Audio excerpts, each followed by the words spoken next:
Welcome, Riptide fans, for the first road broadcast of the year as Orange County travels to Compton to take on the MLB Academy Barons. Hello and welcome, everybody, to another broadcast alongside Jeffrey Nelson. I'm Colin Bach, here to take you through Orange County's 2022 summer ball season.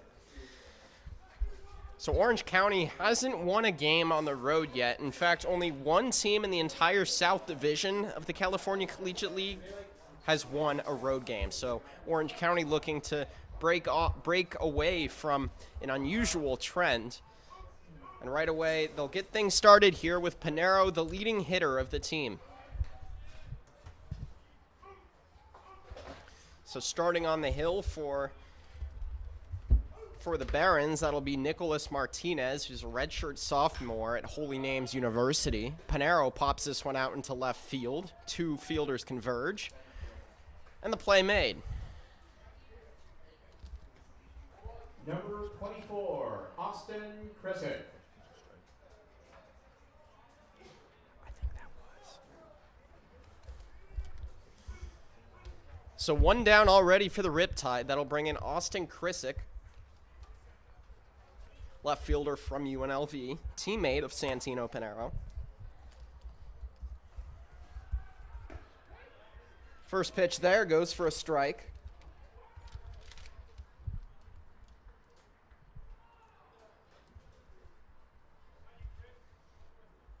Talking to Krisick before the game, I kind of copied you, Jeffrey, by coming up with a question of the day. Let me hold that thought. This one barreling out into left field, and the play made there. But I had the chance to talk to Krisick, and I asked him if he could hang out with any pro athlete for the day, who would it be? He said Mike Trout. I mean, that's not a bad person to try and learn more about the game of baseball from, a guy who's finished in top 5 in MVP, top 3 in MVP voting just about every year. He's played almost a full season, so not a bad guy to learn from there, Colin. So 2 up, 2 down for the Tide. That'll bring in Taylor, getting the start at designated hitter. That first pitch up and inside. Yeah, Taylor's cooled off a little bit. Nonetheless, he's still been able to get on base. Been in the leadoff spot for most games, but today's in the 3 spot.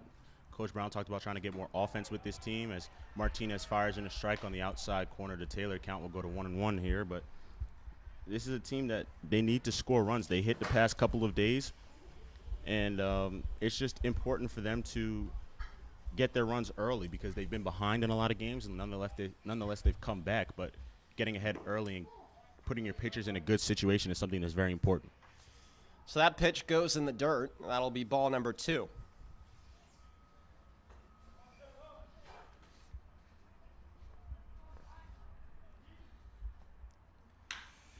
Two one is grounded out into shallow right. Throw over to first in time. So 3 up, 3 down. The Barons retire a side, and Orange County will get to work bottom of the first.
Welcome back, fans. Colin Bach, Jeffrey Nelson still on hand. Jeffrey, so start things off here for the Riptide. They go 3 up, 3 down, and yesterday they're coming off of, albeit a loss, in blowout fashion, but they came off a game in which they posted 11 runs, and they retire a side immediately here.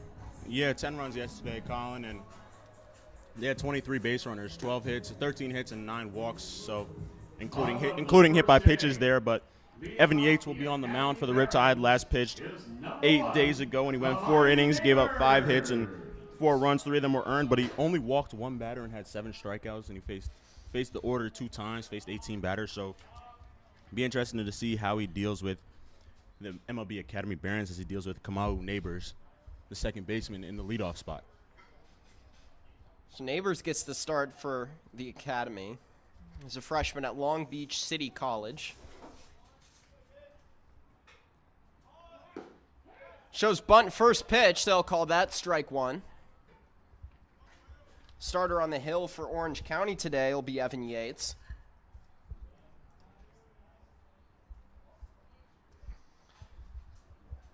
In his previous season in college at Cal State Fullerton, he pitched 49 1/3 innings to the tune of a 5.11 ERA with a 1.68 walks and hits per inning pitched average.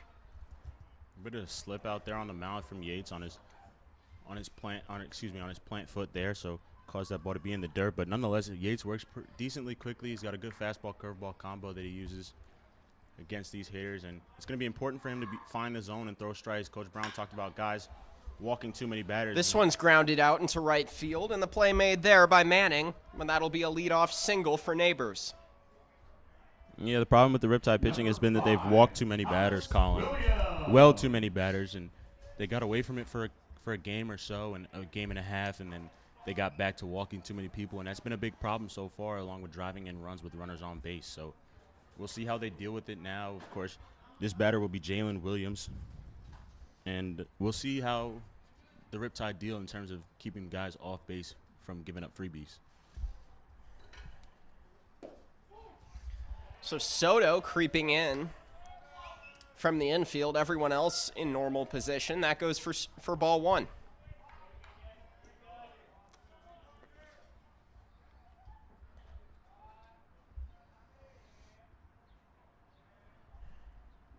Nikolai got the start at first base for the Riptide. This one grounded over to Taylor, out toward second base. So the runner will reach on the fielder's choice right there, and no outs on the board to save for it by the Riptide. So with 2 on now, the Barons will keep working. Yeah, and this is something that's becoming a problem for the Riptide defensively, is that they aren't able to get easy outs, and that's a ball that Hamas either has to charge in the air and find a way to get that first out at second base, or somehow just get one of the outs on that play there. And giving up too many base runners in front of teams 3, 4, and 5 guys, especially early in the game, is a problem. Is that curveball misses in the zone, misses outside from Yates there to Maxwell Diaz, the left fielder today for the Barons. So Burkell couldn't get a clean grip on the ball there to put one out. So 2 on for the Barons. Diaz is a redshirt freshman at the University of New Orleans. That pitch works low and outside.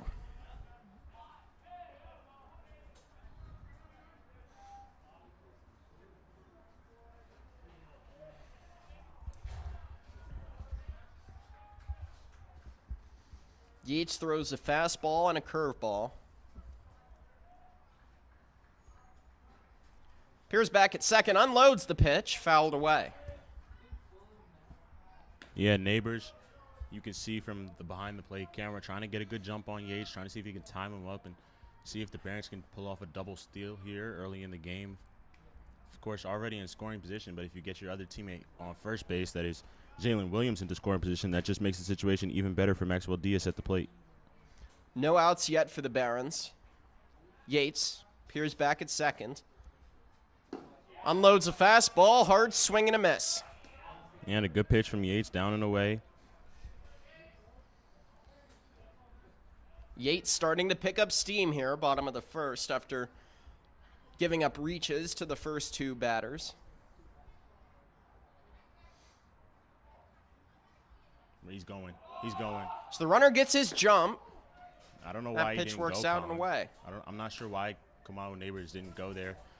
Yates wasn't even looking at him.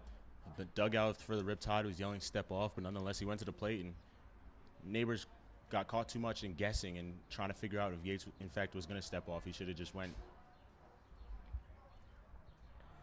So neighbors made nothing out of a stellar jump, and that'll be a ball. Not sure where that one really missed, Colin, but we've got a different angle than we're used to being up atop at Great Park, being here at the field over in the Youth Academy out in up north in Compton, California here. But this angle's a little bit off, but from our angle back here, it kind of looked like that pitch caught the zone. So be interesting to see if Yates can find the zone, given a freebie here, two hits to start the game. So we'll see if Diaz ever comes around to score, and walks have been a problem. It's different if a team hits you, Colin, but giving up freebies, making errors defensively has been something that has caused the Riptide to fall behind in games and caused the Riptide to lose these past couple of games. Yeah, one of the things I talked with Coach Brown about was, for as much as they're in the zone of trying to develop talent and go with players, Coach Brown's rolling out his safest bets to do the job, and he said one of those guys is Santino Pinero. He's leading the team in OPS among players with over 10 plate appearances. And so Coach Brown is just saying he's relying on those guys that can not do too much, who can get on base, who can bunt and get onto first rather than trying to swing too much and strike out. That'll be a 2-0 count right here for Marlboro. Yeah, Colin, his count goes to 3-0 on Marlboro. It's important to put the ball in play, and especially in the game in which you're playing with guys who are in college, guys who are still learning the game. Errors are going to be made. That's part of the game, but no team is going to make errors if you're going to strike out so many times in a game. And that's just something that's going to happen. So putting guys in the game that are going to put the ball in play is Yates is going to walk in a run here, yet to record an out through the first 4 batters. But if you have guys that can't put the ball in play, it's going to make those situations where you have opportunities to score runs, like second and third with less than 2 outs, or runner on third with less than 2 outs. It's just going to make those situations even higher pressure in terms of the pressure that batter has. And so at times we're going to get a mound visit from Coach Chris DeBoo. So like I said, putting those guys in, Colin, that are able to put the ball in play is something that he's just going to have to look to now instead of playing arguably the best guys overall. He's going to have to look for a more offensive lineup at times, and hopefully he can sacrifice his defense and hope that the pitching picks it up as well. And the Riptide continuing their usual pattern of letting up a few hits in that first inning. It seems like every single game we've done, the opposing team has beaten Orange County to the scoring, especially in the first inning. And now with Chris DeBoo on the mound, Evan Yates is going to have to work out of a bit of a jam here with no outs and 3 on at each base. So Riptide already finding themselves in a fairly dire situation here in the first. Yeah, this is a team that's fought back, though, Colin. And something that Coach Brown is very proud of this team, especially yesterday being down 11-1 and fighting back to make the game closer, make the game within of course, a grand slam is a tough reach, but still a 4-run game is reachable, especially when the game's only at the end of 6. So he's very proud of how this team's battled back. But if you get down in these kinds of situations, there Yates finds the zone there to Aaron Greenfield, the right fielder for the Barons. If you fall behind by so much every game, it just makes it even harder for your hitters to go out there and have good at-bats because they're trying so hard to get in good situations that that pitch just misses outside. So a 1-1 count here for Greenfield from Los Angeles. He's a senior at California State University at Dominguez Hills. Here's the 1-1 going to that curveball. Strike 2.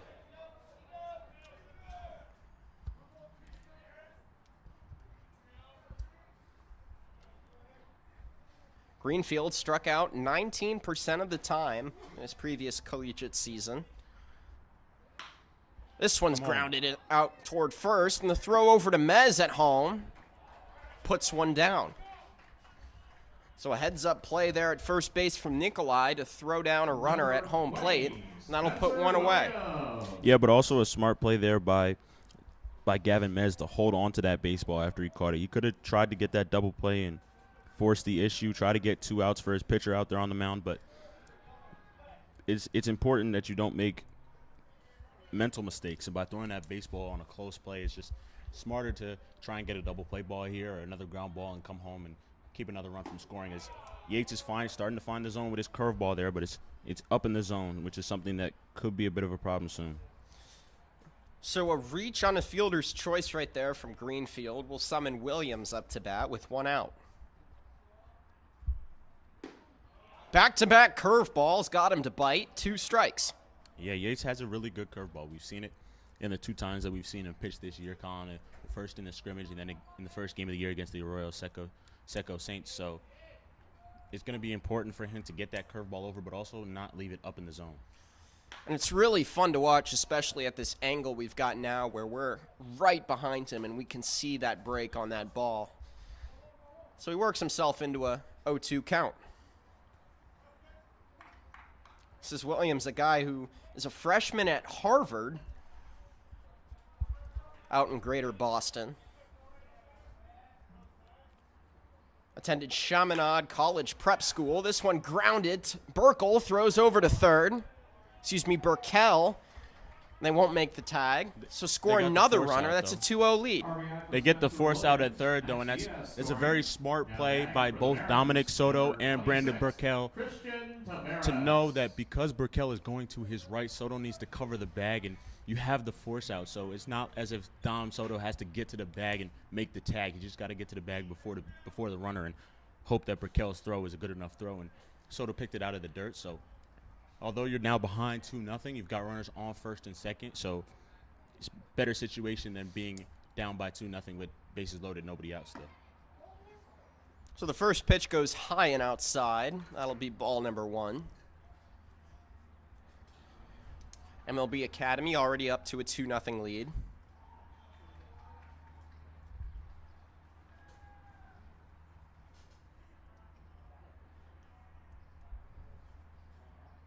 This is Taveras.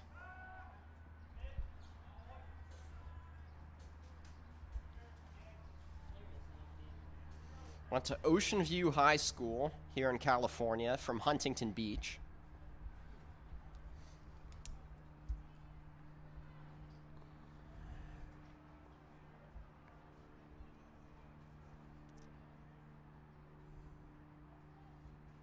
One out count. Yates unloads another curveball. That one outside. Yeah, and this zone is getting a bit troublesome. You're hearing it from the Riptide dugout. You're hearing it. You can see it in the body language of some guys. And he's tried spotting his curveball, but it's going to be important for him to spot his fastball as well without it getting hit. Goes right to that fastball on the 2-0. Picks up a first strike. Trevor Meisner already warming up in the Riptide bullpen. Although he's slowed now, given that it's that Yates has been able to get these 2 outs. So a good bounce back from Yates after loading up the bases a couple of times. In fact, the Barons were able to rattle off 2 runs here. Yates fortunate enough to somewhat work out of that jam.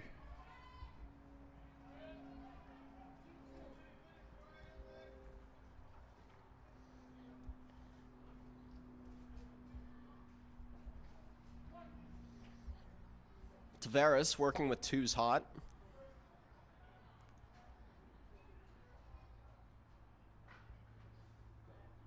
Infield playing the ball, and a beautiful breaking ball there. Gets a hard swing and a miss for strike 3. Evan Yates limits the bleeding, but the Barons climb to a 2-0 lead. Left on base. Your score on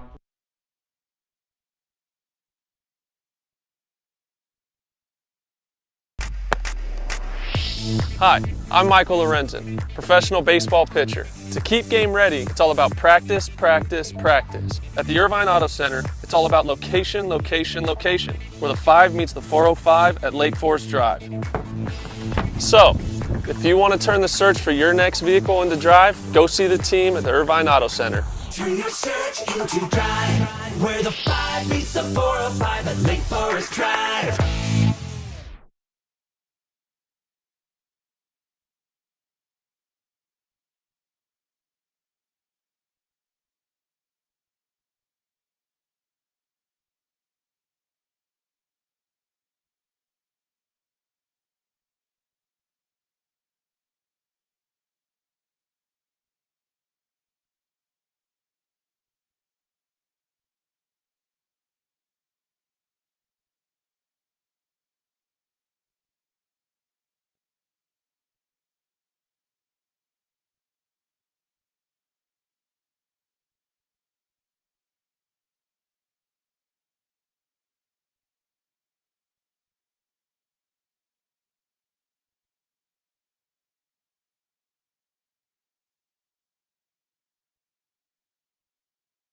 Number 1, Dominic Soto.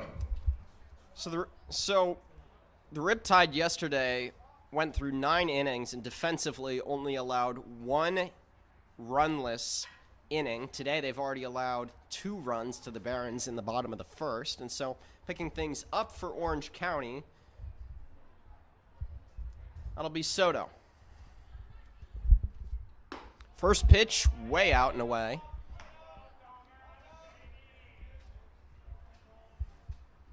Soto leads all batters on the team with a 1350 OPS. Right away, dings one out into center field, and the play made there no problem by Williams. Number 18, Gavin Mez. Yeah, and yesterday was a game that was rough for the Riptide.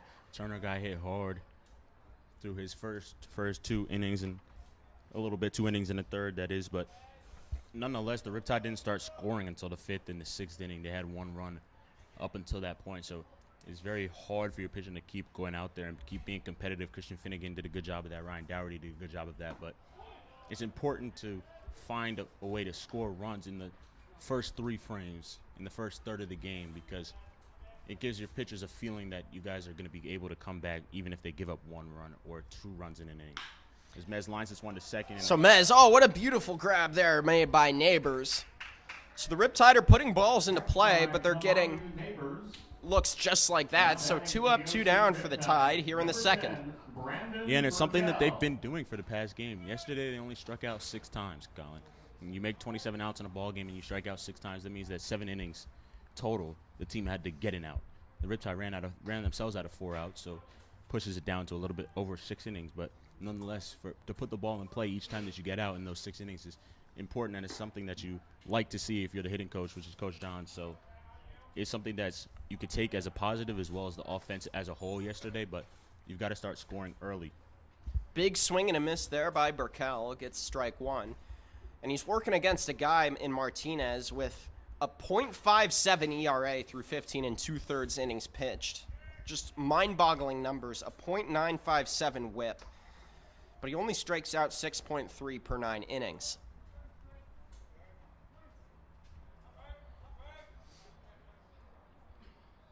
Shakes off the sign. Unloads the 0-2 to Burkell. With movement, finds the zone. 3 up, 3 down for the Riptide. Burkell caught swinging, and that'll put an end to the top of the second. 2-0 Barons.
Jalen Parks will get things started here for the Barons.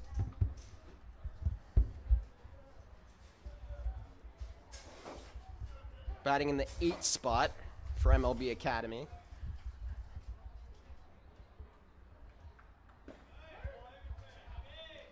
He's one of those guys that gets better and better every single year. Had his most productive year last year, upping his RBI totals by almost 50%.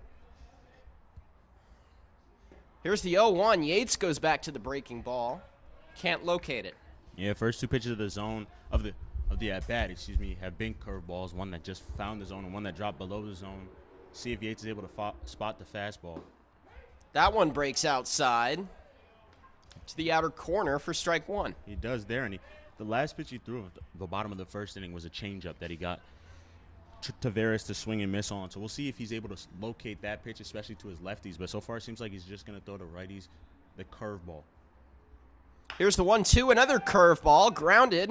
Play made by Soto over to first. And a good job by Soto there to cut in front of Brandon Burkell. Able to get that ball off the second hop there and make the good throw over to first base. He had a bit of trouble yesterday, but so far, Burkell and Soto have been making their plays on the left side of the infield. That 5-6 spot, a source of a couple of miscommunication-related errors in the earlier games, but they look dialed in on that one. Shown bunt there from Saldana. Yeah, Saldana, a guy who had lead off against the Riptide back in Game 4 of the season, the third home game for the Riptide, and he was 1 for 4 in that game with a strikeout and also lined into a double play over to right field, but also had a double and stole the base. So it'll be interesting to see. He's in the 9-hole this time, but he led off for the Barons last time the Riptide faced him. So we know he's got speed, but it'll be interesting to see if he's able to get on base as he cuts and fouls this one back. The count goes to 0-2.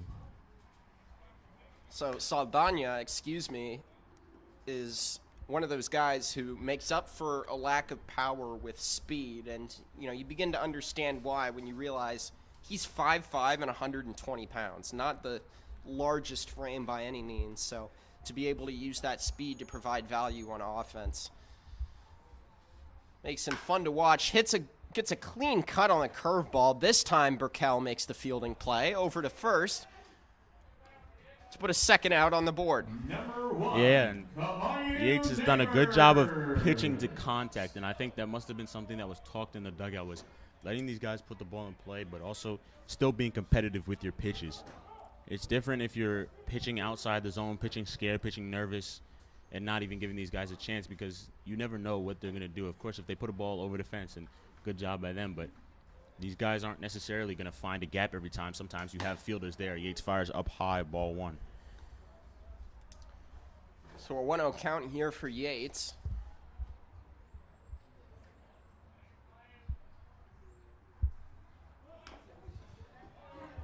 Working again against Neighbors. The bunt is sent into the field of play, and then the throw over to first puts the third one away.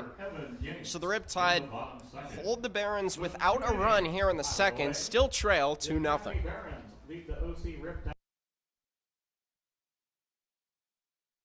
Exceptionally Thermador, irresistibly priced. Introducing intentionally crafted leap into luxury packages. Whether you're a newlywed designing your first home or simply looking to remodel, you can get an entire Thermador suite for just under $10,000. Design that will move you, a value that will stop you. Discover a new model of affordable luxury at thermador.com/leapintoluxury.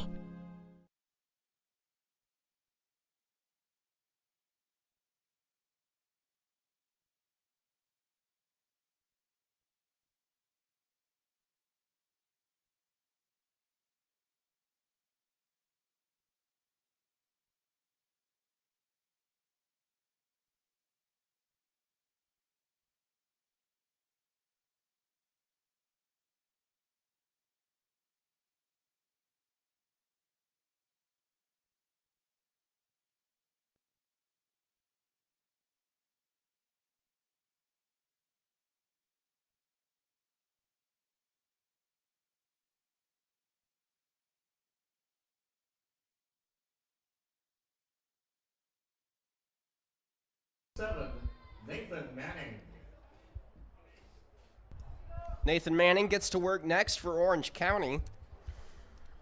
So the Barons make it through their entire order. Here's Manning now up to bat for the first time, getting the start in right field.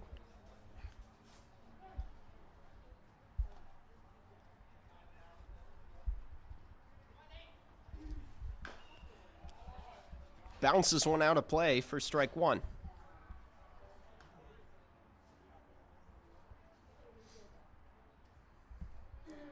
In high school, Manning threw for 49 touchdowns his senior year as the quarterback and won the 2018 Division I baseball title. Multi-sport athlete, also excelled in the classroom. He was a finalist for the Capistrano Valley High School Student of the Year Award.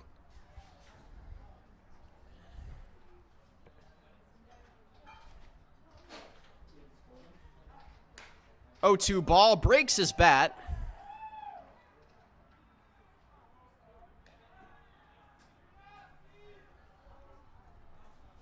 So Manning returns to the dugout frustrated to retrieve a second one.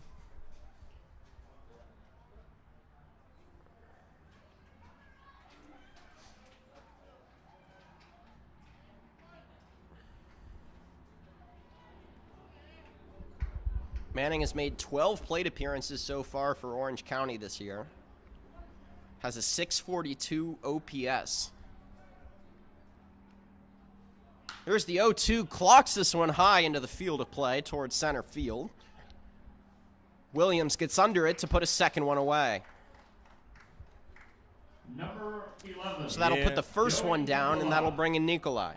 Yeah, and a good job by Martinez just pitching to the weaknesses of Manning and weaknesses to most left-handed hitters, especially as a left-handed pitcher on the mound, by going away and also trying to jam them. And he got that broken bat there, but also allowed Manning to put the ball in play, something that Evan Yates has been trying to do out there on the mound as well. So it's going to be important for the Riptide to get their first base runner of the game, as misses just outside the zone to Nikolai there, a guy who the Riptide really need to get going. They need that first baseman position to step up here as they're going to continue their season, especially if they're going to continue to be really good.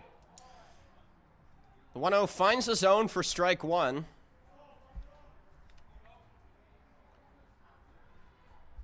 Martinez yet to surrender a hit.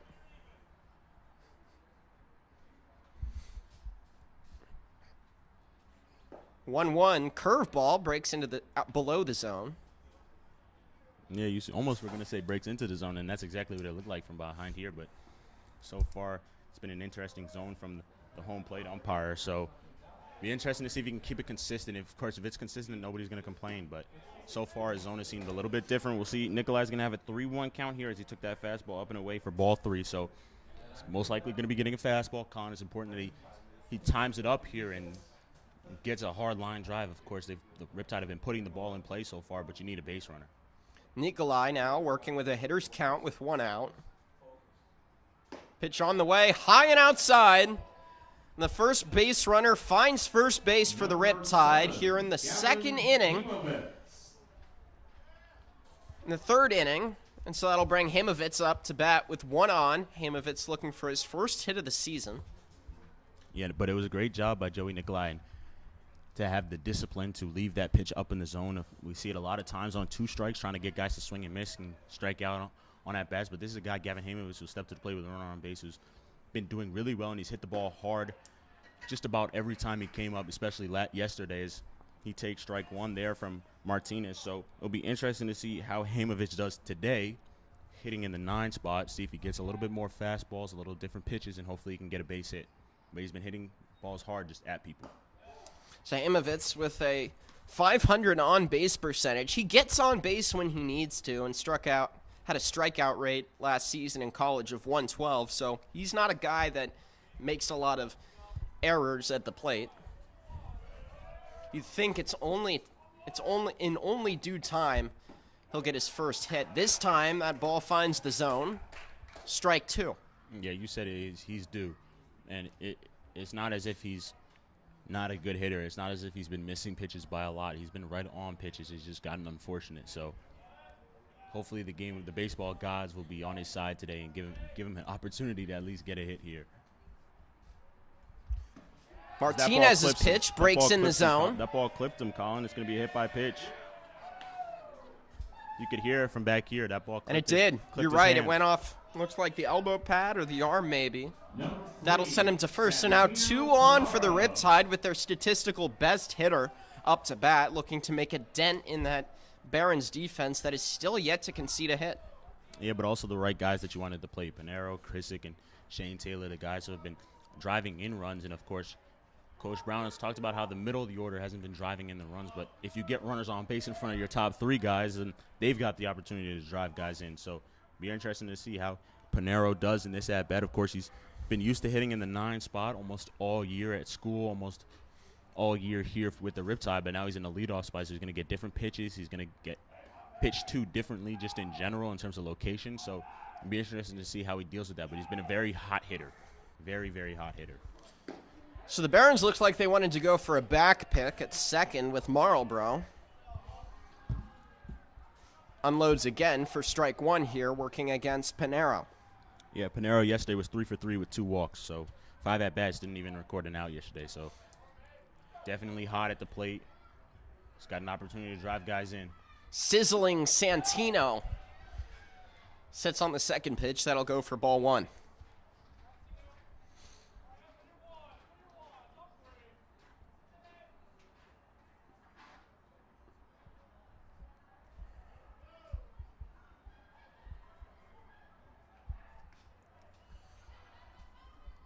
Panero attended Bishop Gorman High School in the Las Vegas area.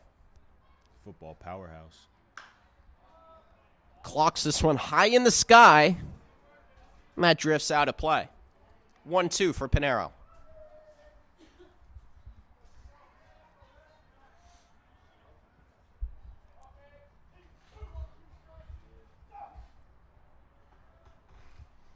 "17 plate appearances for Panero. And expect something away here to He has a Santino. 1262 OPS. Expect something away here to Santino. Try to get him to hit a weak ground ball. The pitch drifts away and in the dirt, and the runners advance. Throw over to third. They'll say he's out. So that puts an end to the top of the 3rd inning. So the Riptide are able to get runners on the bases, but still yet to record their first overall hit. And the Barons lead 2-0 heading to the bottom of the 3rd.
Yates still on the hill for the Riptide after an eventful first inning in which the Barons loaded the bases and rattled off 2 runs.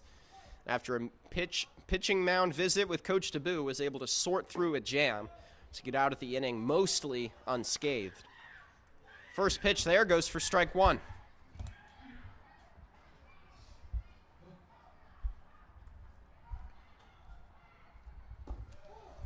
Yates goes back to that curveball. Evens up the count. Williams, his last time up, lined the ball. Hit a high chopper. And this one grounded out into the glove of Hamovitz, and the throw over to first puts the first runner down. Number 3, Max Diaz. Yeah, so far, Yates is doing a much better job pitching to contact. These balls have been able to find the fielders so far in the infield, and it'll be interesting to see how he deals with this situation. But so far, he's had good bounce back, just looking for some help offensively from his teammates. Yates goes breaking ball out and below and away from the zone.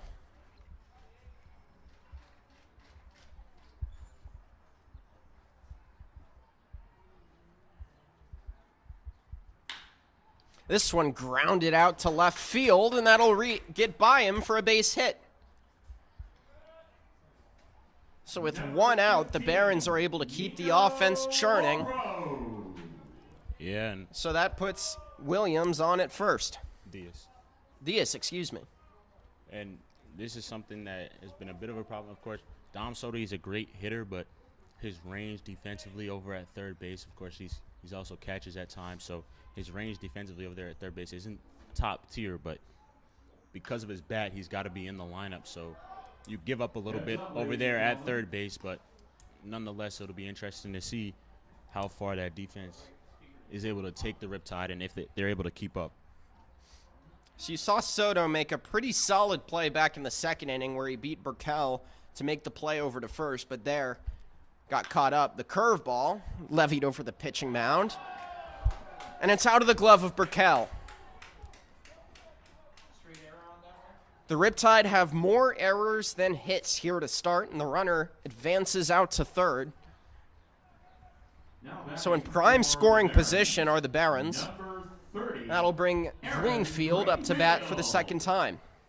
Yeah, and we saw through the first 2 innings that the left side of the infield that's not as talented giftedly as we've seen the players that have played the field so far for the Riptide this year, like Chase Valentine, who's a very good defensive shortstop, but these two guys, Burkell and Soto, have great bats, and so that's why they're in the lineup, because the Riptide need to score runs. But and that happens, you sacrifice your defense. Burkell played second all year at Houston, so shortstop is a bit of a different feeling for him, even though he might have played it in high school. So nonetheless, that ball, he's got to charge that ball and then get that flip over to Hamovich, who's going to be at the bag, instead of letting that ball come to him.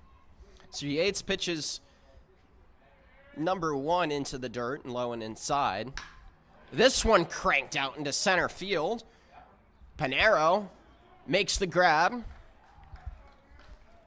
Heck of a play there by Santino, converging from center field to left center to make the play to put the second one away. Next up for the Barons, number 20. A good job by Aaron Greenfield there to get a pitch. He got a pitch up in the zone, and he was able to hammer it into center field, and a good job by Panero to track that ball down. But again, this is a situation where that error comes back to bite you. You keep that runner at second base, or you turn the double play, you're already out of the inning. But in this case, that runner gets to third, and this team is good at driving in the runs with less than 2 outs. Fly ball to right field, Nathan Manning. Williams gets one off of what appeared to be the bottom of the barrel, and that'll go out to Manning to put the third one down. And the Riptide, still scoreless, trail 3-0 to the Barons here in Compton. One hit.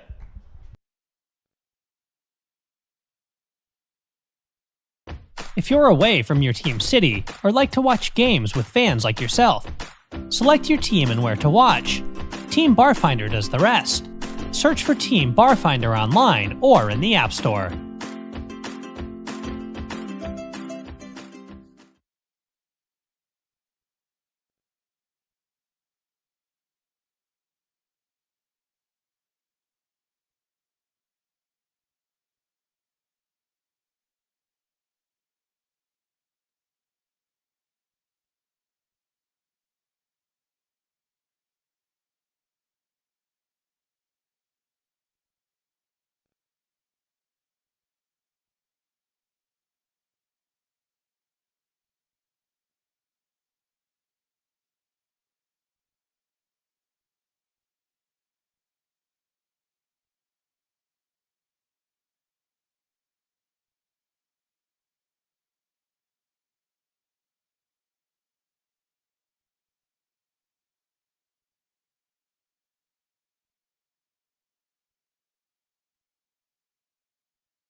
Leading off, the OC Top of the fourth Riptide now, is Krissick number gets his second 64, plate appearance of the day. Krissick. And keyword plate appearance, because if you look at Austin Krissick, his at-bat numbers don't tell the full story of how often he steps up to plate, because he walks almost half the time.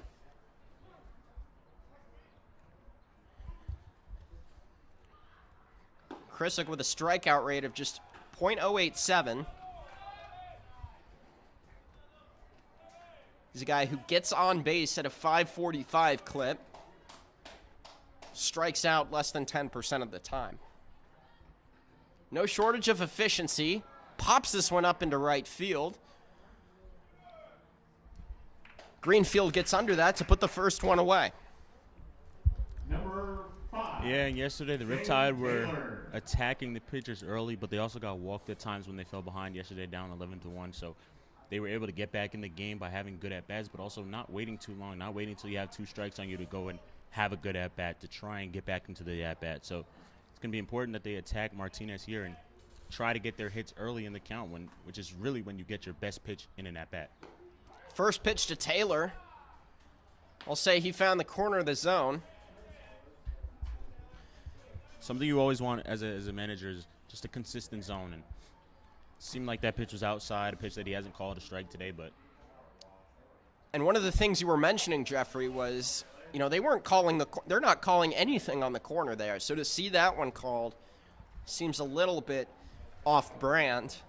Either way, that'll be a 1-1 count here with 1 out for Taylor. He's another one of those guys that barely strikes out, just an 0.83 K rate. But ever since starting hot out of the gate, Taylor's been in a bit of a rut. Still batting .235 with a .458 on base percentage.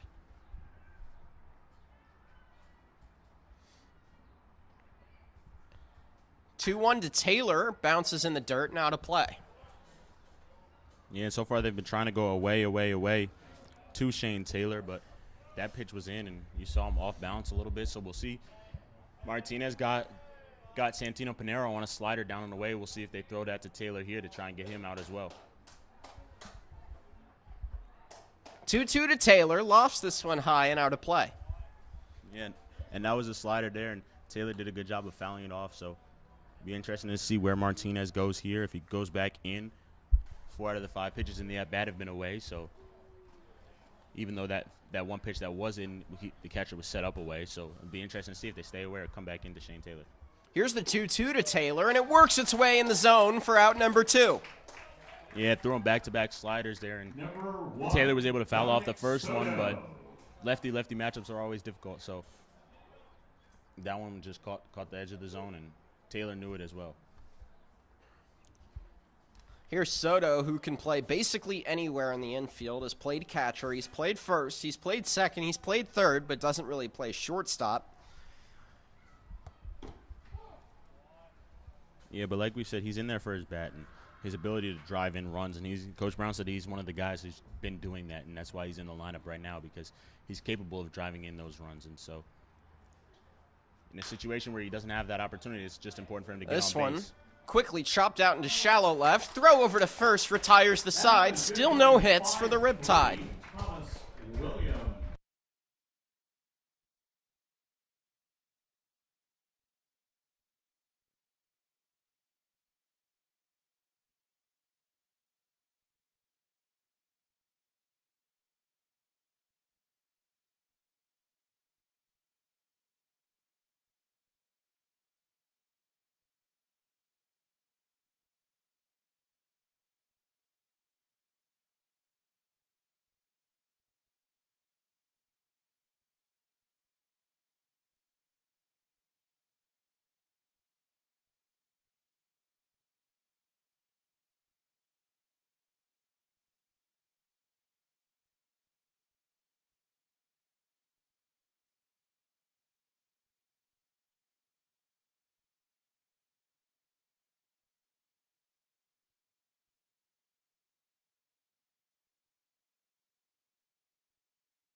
Tavares will get things started here for the Barons.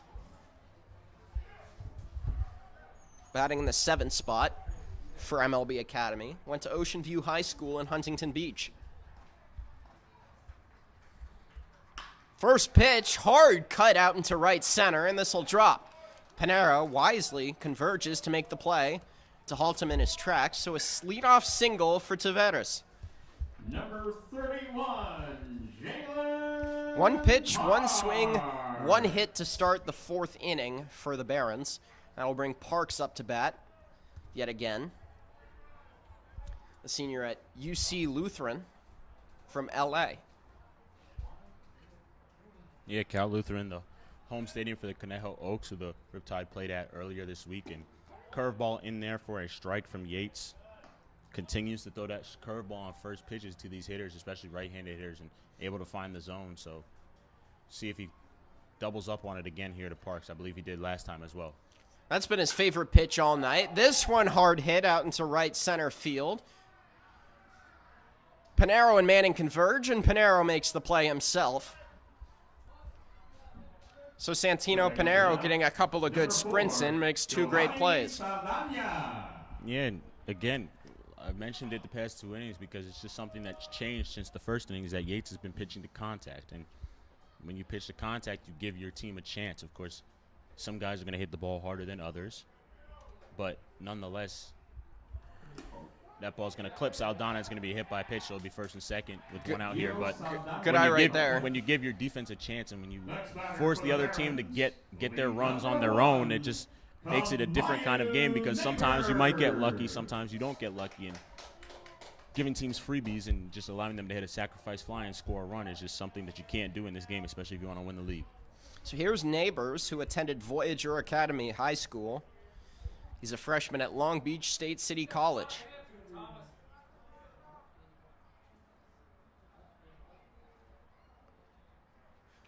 One out for the Barons. That one finds the top corner. So that'll be strike 1. Yates starting to find a groove here.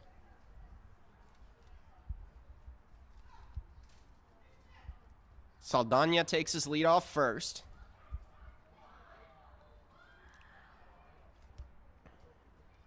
Soto cutting down from third. Mez makes a great block to stop any movement.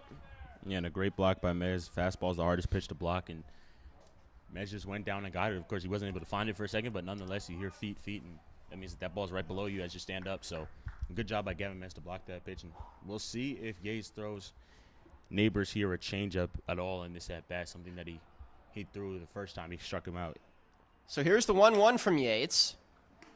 This one goes right into Soto's glove, and the throw over to first puts the runner away. And that'll put 2 out at the same time.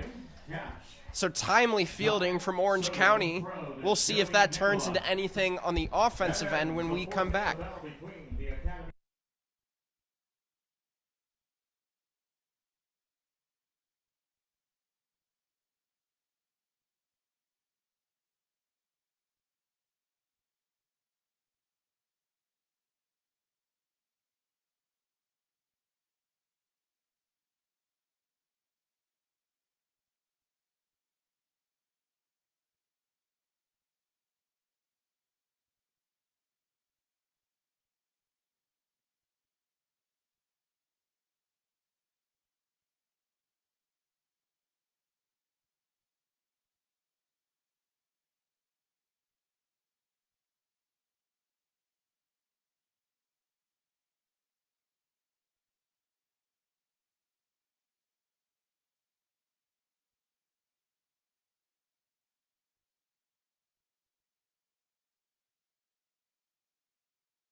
So Gavin Mez will get things started now for OC, who made a great block on that fastball there on the other end. And before the Riptide start hitting, they just had a bit of a come-to moment with Coach Don there, getting into his hitters' heads, trying to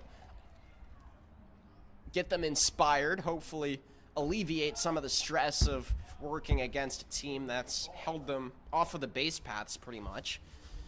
So we'll see if Coach Don's message gets to the Orange County bats. Second pitch leveled out into shallow right, and there's the first base hit of the game. Authored by Gavin Mez, who also was the author of the first home run of the season back in the scrimmage against Ventura. So now Burkell will get to work with the runner on. And a good job by Gavin Mez there to take that pitch on the outside part of the plate, but also be able to be in front of it and line that ball over the head of neighbors over there at second base. So see if the Riptide can get a couple base runners on. They had a couple back in the third inning, but of course that caught stealing changed that. So it'll be interesting to see if Brandon Burkell can find a hole here in the infield or get a ball over the head of the infielders just like Gavin Mez did as well. First pitch fouled away, and when I was talking to Burkell before the game, he was talking about Coach John's come-to moment from the previous game, and it looks like he just had another one of those between the innings. So let's see if Burkell and the squad are amped after that talk from their coach.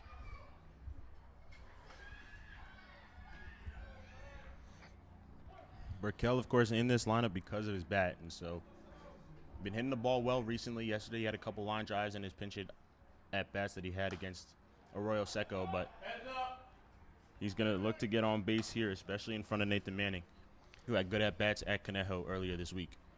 So Burkell, in 156 at-bats in his previous season of baseball, struck out 55 times, but recorded 44 hits and 11 walks. Also recorded a home run. And he's looking to cut down his strikeouts, he said, in this offseason. But hard swing and a miss there. Strikes him out for out number one, though. Number 27, Nathan Manning. So here's Manning, who will get to work with one out. Got the start in right field today.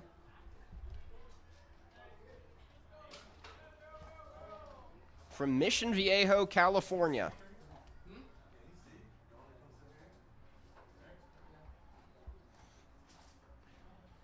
Shadows are behind them, and that is just not a strike. I'm sorry, but that is not a strike, Colin. And so it gets called a strike, and you can see the reaction on that slider from Nathan Manning that was outside of the zone, but it gets called a strike. So it'd be interesting to see if that changes the at-bat here. Definitely an interesting zone. Looks like he was going tighter before. That time, a swinging strike for Manning. That'll bring the count to 0-2.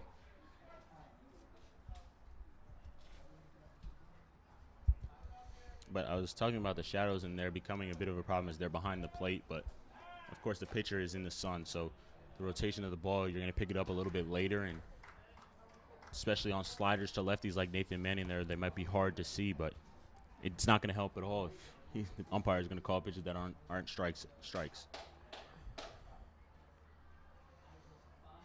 0-2 count. Manning levies one into foul territory. Yeah, Martinez has thrown him 3 sliders here, so Manning has been fooled on all 3, really.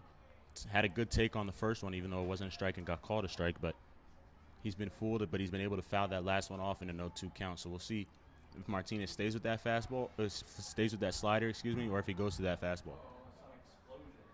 So Mez takes his lead off first. They throw over.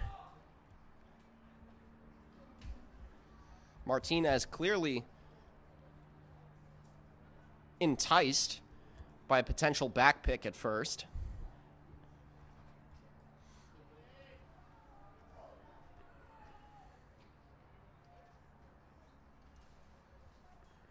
One out for the Riptide.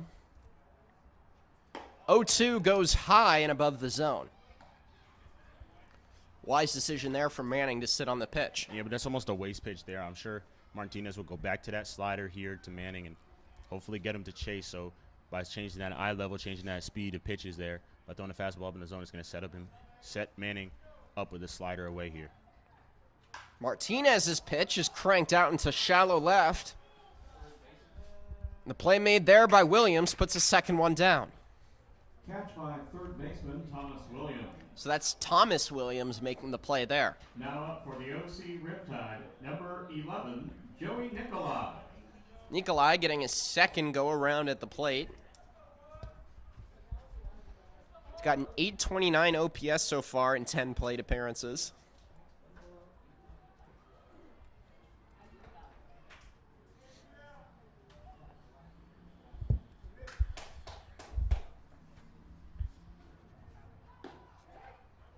First pitch goes for strike one.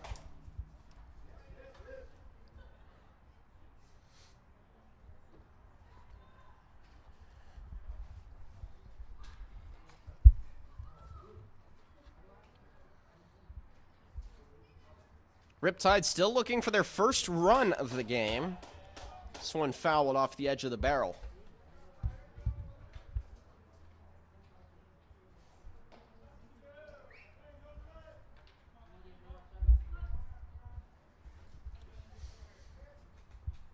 Nikolai was a 4-year varsity ladder winner at Mater Dei High School, one of the most famous athletic high schools in the LA area.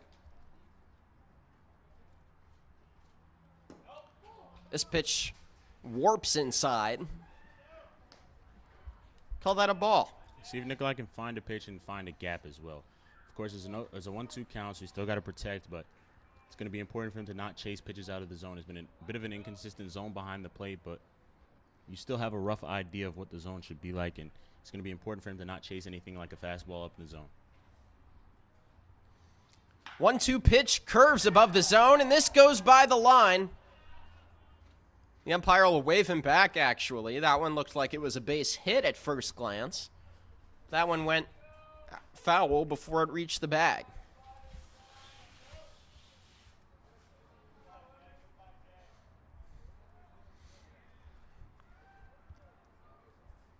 So Nikolai will continue to work at the plate with a 1-2 count.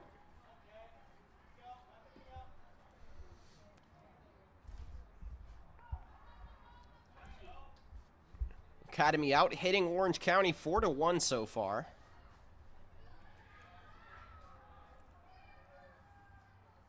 One-two cranked out into left field. And an easy play made there by Diaz puts an end to the top of the fifth. Still no score for the Tide. By Max Diaz.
Inning. Leading it off for the Bottom of the Academy fifth now, and the Barons will start things back up. Williams. So Thomas Williams will pick up the slack. Just made the play on the other end. Leads things off here as the 2-spot hitter.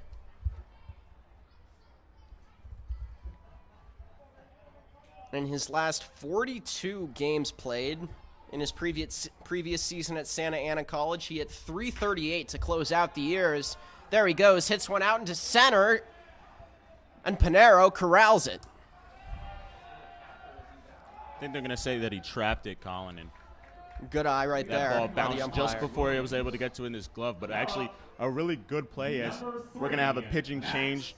That's going to do it for Yates. It was kind of a, once he lets a runner on base, that's going to be it for him, but a great job by Pinero to actually, like you said, corral that ball and keep it from getting behind him, because that ball easily could have gotten past him and gone for a triple. But Coach Brown's going to make a pitching change. We're going to come right back as soon as Jack Noble's almost done with his warm-up pitches.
So Jack Noble relieving Evan Yates of his pitching duties here in the 5th inning. Noble, a junior at Long Beach State University from Upland, California, started his collegiate career at the University of Oregon up in my neck of the woods, and then transferred to Orange Coast College, and now finds himself at Long Beach State. Yeah, Noble pitched in one game so far this year, 6 days ago against Santa Barbara at home in the 3rd game of the season. Went 3 innings, gave up 6 hits, but only gave up 1 run and walked 2 batters. So allowed 8 base runners, but only allowed 1 of them to cross the plate. So he did a good job of keeping guys from scoring, and I think that's part of the reason that Coach Brown's going to turn to him here to keep this game within reach. Yesterday, the Riptide fell behind by too much, and the deficit was too much to overcome. But 3 runs and just going when it's next time you're up is going to be going into the 6th inning and 4 times up. So it's going to be important to keep this game within reach. Noble's first pitch finds the zone for strike 1.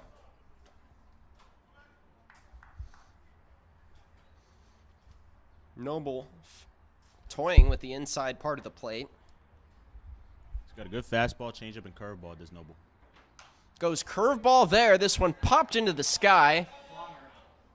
Mez can't get it. So that'll be another strike.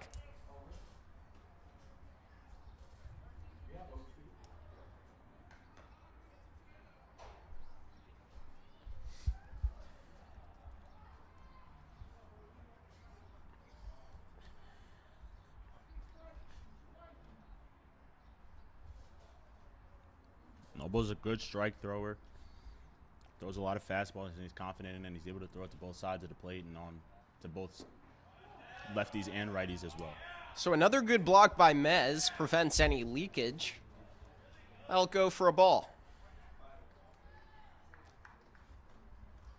But also, if he's able to get his changeup going, he's very good at locating his changeup and making it look like a strike and then dropping it out of the zone and getting swings and misses on his changeup. Here's the 1-2, and he got him. Straight heat from Jack Noble puts a second one down. Yeah, that fastball sits at 89, 90. Topped out at 92 this year at Long Beach State, and so 1 out and 1 out. he's just going to pitch to contact for the most part, but he's capable of getting the strikeout, and that's something that he does right there in his first at-bat. But his changeup is very deceptive, so it'll be interesting to see how he does. Pitched in 17 games this year at Long Beach State, 64 1/3 innings. Had 3.36 ERA, and 60 strikeouts to 21 walks is something that's pretty impressive. So a guy who's pitched in high-pressure situations for a team. First pitch trails inside. This is Marlborough now at the plate for the Barons. I'll go for ball one. Throw over to first on a potential back pick attempt, nothing there. That's Thomas Williams who got the early jump off first.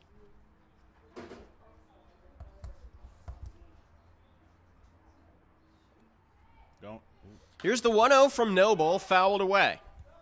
Yeah, and that's about the third time Thomas Williams over there at first base has tried to get a good jump and taken the first step towards second base as if he's going to steal and stopped immediately. So just trying to time up Jack Noble, trying to see if he's going to be able to get on base here. And excuse me, he's already on base, but steal second base here. Throw back over to first again. Not in time.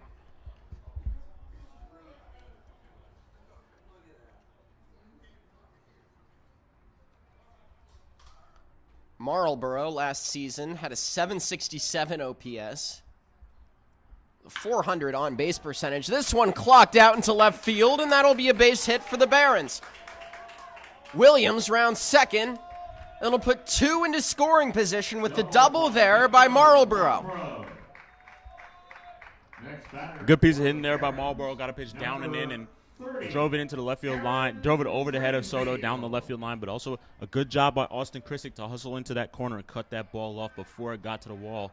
I've got a feeling if that ball hits the wall, then third base coach for the Barons is going to send Thomas Williams try to score him from first base, especially with just one out here. So great job by Krissick to cut that ball off before it gets to the wall and keep these runners at second and third, allowing the Riptide to bring their infield in and hopefully either get a strikeout, pop up, or cut this runner down at the plate.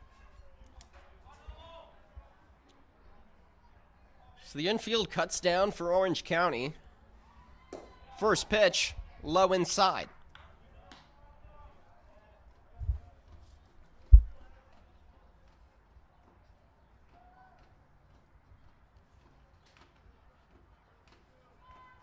Interesting to see if Riptide will. This one hit deep out into center field. Pinero's backing up toward the wall. And the play made by Tino. Going to try and he send can't the throw it runner in time. Burkell's going to try and throw it home. Mez can't make the tag. Score two on the play. And that's a very rare play you see in the game of baseball. That's going to be a sac fly and 2 RBIs for Aaron Greenfield as the runner from second scored on that deep fly ball. And great job by the third base coach of the Barons to send the runner. But if you're Santino Pinero, you've got to try and get that ball in as soon as you can. We've seen in the game of Major League Baseball, guys have fell down in center field and guys that are fast are able to score from second base. But it's very rare in which a guy tracks the ball down and doesn't fall or anything like that, and you score 2 runs. First pitch here goes below for a ball.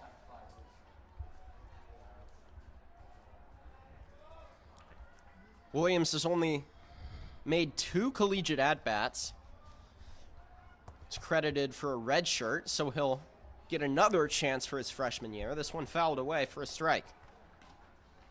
Yeah, and just before Greenfield was getting ready to hit that fly ball, I was going to see if the Riptide were going to walk Greenfield in the hopes that they could just face Williams, who grounded into a fielder's choice his first time up, and the Riptide were able to get an out, and hopefully they could have gotten the force out at home. So this one's grounded through the 5-6 hole into left field.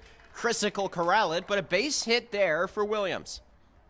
Yeah, and Noble's a guy who pitches to contact, Colin, and in this kind of situation, this is sometimes where you struggle. And so at times it's going to be a problem because guys are going to be able to find gaps and they're going to be able to hit the ball in between fielders. And so like that situation you had with second and third and less than 2 outs, Greenfield was able to hit that fly ball because Noble pitches to contact. But this one cranked out right into the glove of Burkell to put a close to the 5th inning. So the Barons rattle off 2 more off a sacrifice fly. And the Barons lead 5-0 after 5.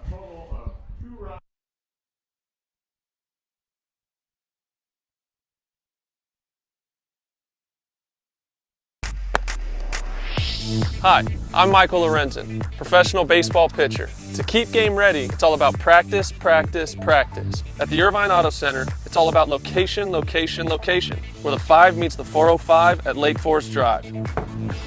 So, if you want to turn the search for your next vehicle into drive, go see the team at the Irvine Auto Center. Turn your search into drive, where the 5 meets the 405 at Lake Forest Drive.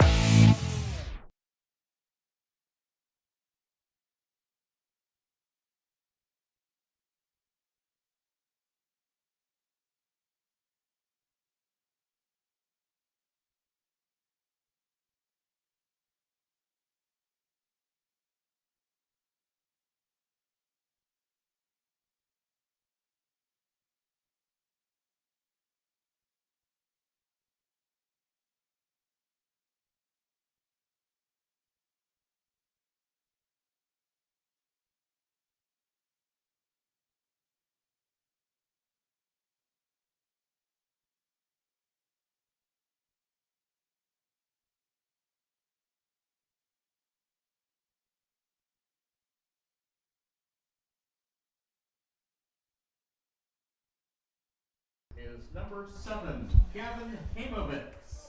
So Hamovitz leads things off, then top of the order for the Riptide. Still looking for their first run of the game, down 5-0 in Compton to MLB Academy.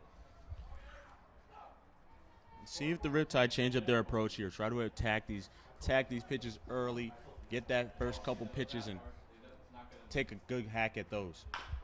This one's bounced in the infield dirt, and the throw over to first is on time on a rope. 1 down for the Tide. And Hamovitz swung at the first pitch, but he was just on top of it. And so the Riptide are struggling again so far today, and it's been blank through the first 5 innings, Colin. And this lineup needs to come around at some point. They did a great job yesterday, and a deflating loss because you gave up 15 runs, even though you had 23 base runners as a team, as that pitch is in there for a strike to Pinero. But nonetheless, you've got to move on to the next day and flush it. And so far, they've lost 2 in a row, and both away games. And you can't just win all your games at home and expect to be one of the best teams in the league. You have to win games on the road. And on that note, only one team has won a road game, so far this year. That one will fall for an out right there, but so far only one team has won on the road. And when I got the chance to talk with head coach Tim Brown about it, he said he's not surprised so far that teams are doing better at home, but it's still a little bit of a shock that only one team has won on the road. And he says the long drives in the bus are probably the culprit. I was in there on the bus ride today. It took us about 45 minutes to get there, and Coach Brown was asleep right across from me. So you can see how it gets guys into a relaxed zone right before the game that might take them off their game a little bit when they travel.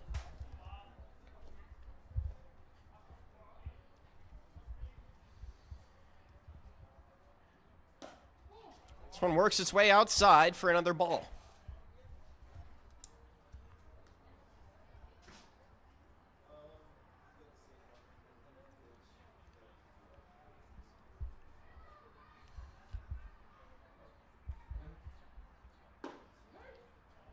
That one finds the zone for a strike. Chrisick gets to work again. Went to Centennial High School in Las Vegas. This one dips below the zone. And Chrisick's starting to have those good at-bats 3-1. again. Starting to have those good at-bats again. He got away from it. Saw him earlier in the first 2 exhibition games, first couple games of the year. He had great at-bats. He was working walks and getting himself into good counts where he was able to get pitches to hit. And in the 3-1 count here, he's going to get a good pitch to hit. So the 3-1 commands a Bye-bye laser baseball. deep Bye-bye. out to left field. Chrisick finds his first home run of the official league season, his second overall. The first one being a grand slam, saying sayonara ball. That's Austin Chrisick with a home run to get the Tide on the board, down 5-1 here in Compton. Like I said, he was going to get a good pitch to hit. He got a fastball right over the middle of the plate. Martinez on the mound knows he's up 5-0, up down behind 3-1 in the count. He's just going to try and get a strike there. And Krissick was ready for it, and he absolutely destroyed it to left field. So a great job by Austin Krissick there to take advantage of being in a 3-1 count. And now Shane Taylor's going to look to do the same thing and hopefully get on base. Curveball finds the zone for strike one.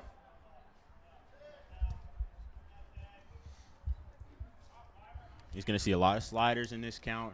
Martinez has really only been throwing the sliders to these lefties.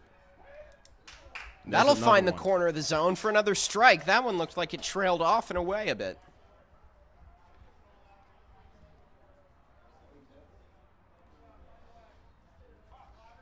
See if he triples up on a slider to Taylor. 0-2 here. This one dips in the dirt. Bring the count to 1-2. I'm a bit surprised Martinez didn't want to change the eye level at all. He threw a fastball up and he got hit by Krissick, so maybe staying away from that fastball up there and just by changing the level of the plane at which he's throwing his pitches, it will change the eye level for Shane Taylor. Here's the 1-2, and that's going to be another base hit. Taylor with some two-strike magic gets the Riptide back on the board. So a home run by Krissick, solo shot out to left, and then a single from Taylor. They're starting to expose some of the cracks with Martinez's pitching. Yeah, and we'll see if they can continue that and keep runners on base. Pitching coach is going to take time and go talk to his man Martinez on the mound, but Shane Taylor got a slider on the outside part of the plate, and he did a good job of just staying with it and flipping it into left field, and keeping those hands back allowed him to do that as well. So they're not going to make a change just yet. And so Soto will get to work now for Orange County.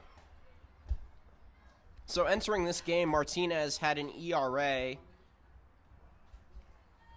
of .957. Or excuse me, of .57, has a whip of .957.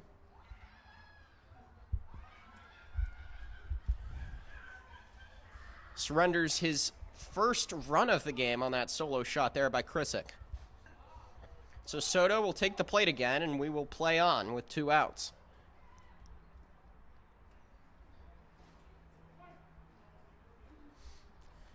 We'll see if Soto can get ahead in the count, finding a pitch, but First also pitch lead pitches curves that are into out the of the zone for strike one. So he won't get ahead in the count. But he's got a terrific bat. He's got a 1350 OPS in 10 plate appearances. And he can hit the ball to all fields, Colin. He hit a double to right center yesterday. Here's the 0-1 off the edge of the bat. But that's what I mean, where that pitch is on the outside part of the plate, but it could be off the plate. And you don't want to take it and go to an 0-2 count, but he didn't really have a good swing there. So if you take back and think about that pitch, if you're Soto, you might just want to leave that one and hope that the umpire gives you that call of being ball one and make the count even there. Here's the 0-2 with 2 outs. Fouled back and away again.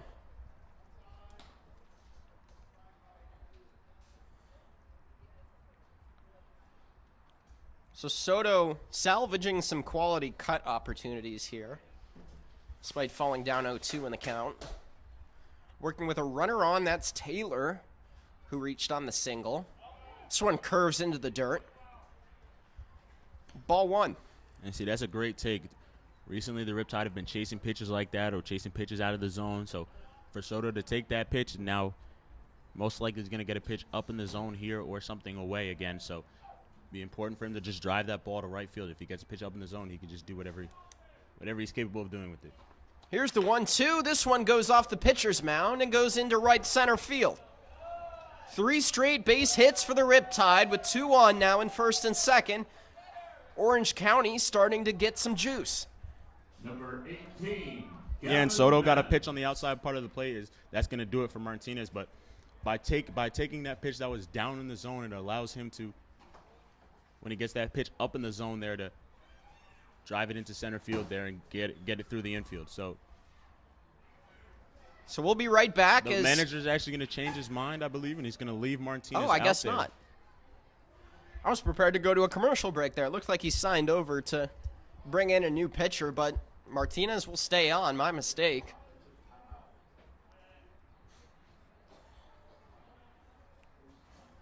So a mound visit there with 2 outs. Barons looking to put an end to the top of the 6th inning, in which the Riptide have finally cracked into the scoring column. First pitch to Mez, out and away.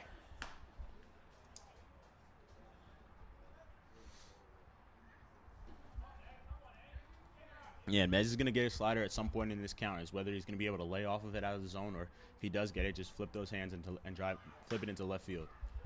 Mez fouls this one away. And when I asked Gavin Mez my question of who he would hang out for in the sporting world for 24 hours if given the chance, he said, of anyone, Johnny Manziel. He's one of 2 guys to actually say that name.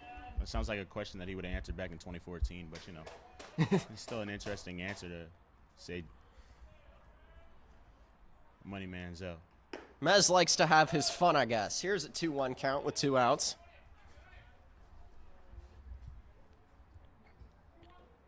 He's got a 2-1 count here. Martinez doesn't want to go to 3-1 here, so Mez most likely going to get a competitive pitch here. It's just a matter of whether he's going to be able to drive that ball into the outfield or through the infield on the ground. Most likely something on the outside corner. Mez with 2 runners on, flies one out into left field, and the play made there by Diaz puts a wrap on the top of the 6th inning. So a solo bomb by Austin Krissick gets the Orange County scoring started, but they still trail 5 runs to 1 here after 5.5.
Jalen Parks will tee things off for the Barons here, bottom of the 6th. Still Jack Noble on the hill for Orange County.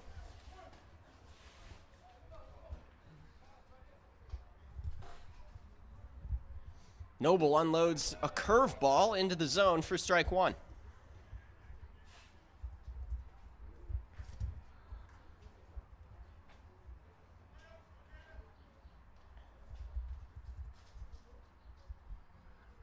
Parks got the start at catcher tonight for the Barons.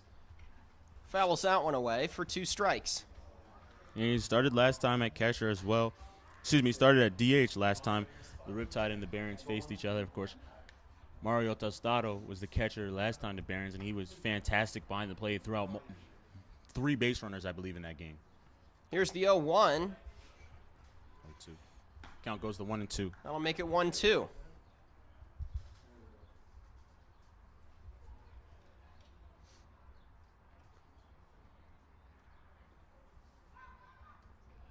Parks with a K rate of 366, no stranger to striking out. This one hit hard out to left field. The line drive goes off the wall. And here's Parks taking a hard turn off first. He'll make it all the way to second for a leadoff double. Leadoff stand-up double. So here's Jalen Parks joining the action for the Barons. Now, number 4, Giovanni. Yeah, Parks definitely a guy who loves pitches down in the zone. He got one down in the zone there and was able to line it over the head of Dom Soto into the left field corner. So a good job by Parks to lead off, and already he's in scoring position with nobody out. Noble getting to work out of the pen today, usually a starter for Orange County.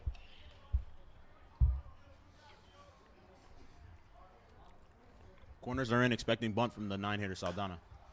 First pitch, careened out into foul territory. That'll go for strike one.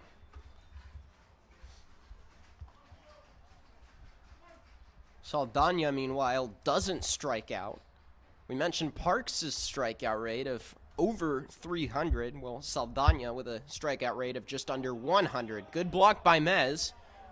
Puts a halt to the run from Parks. 1-1.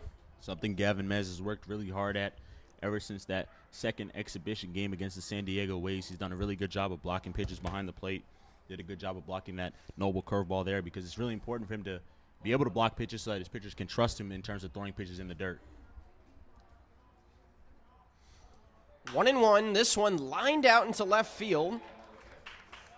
Krissick scoops it up. Runners on the corners now for the Barons with no outs. Gio Saldana. And here goes number 1, Kamayu Neighbors. So top of the order now for the Barons, it's Kamayu Neighbors, the freshman at Long Beach State College. But before that, Coach Brown's going to have a talk on the hill with Noble, and it looks like he's going to make a pitching change, so hold that thought. We'll be right back for Neighbors' at-bat in just a few moments.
And so we're back now. This is Neighbors, top of the order for the Barons, going against the new pitcher Ethan Pope for the Riptide. In 2 2/3 innings pitched, has worked his way to a 3.87 ERA, working with mostly a fastball and curveball.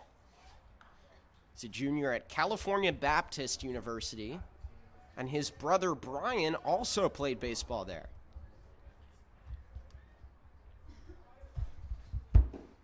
Saldana goes. So Saldana makes his way to second. Those legs churning for Saldana. Puts a runner in scoring position again. 2 in scoring position at second and third for the Barons. No outs yet here in the bottom of the 6th.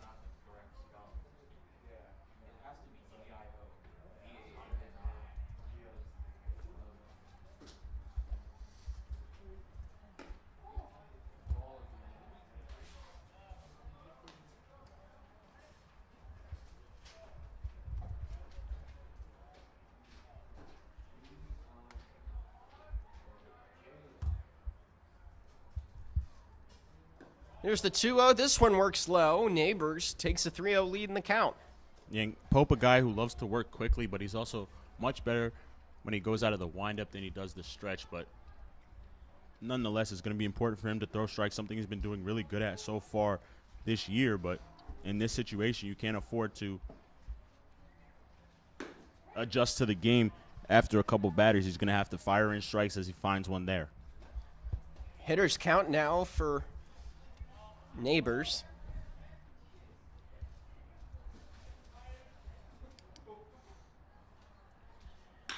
Three-one ball lined right into the glove of Nikolai to put the first one out. He had an appropriate reaction from Neighbors at the plate there, staring down at Joey Nikolai. You know, he hit the ball hard, but that's just baseball for you, Colin. Sometimes you're going to hit the ball hard, but it's going to go right at people. The Riptide are definitely used to that. Neighbors got a problem. He can ask his counterpart over at second base, Gavin Hamovitz, about what that's like, because Hamovitz hit a ball hard 3 times and a diving catch in center field, a line drive at the third baseman, and then also a ball that was caught by the shortstop yesterday. So Hamovitz knows about that. And because of that, Hamovitz is still looking for his first hit of the season. That's just baseball.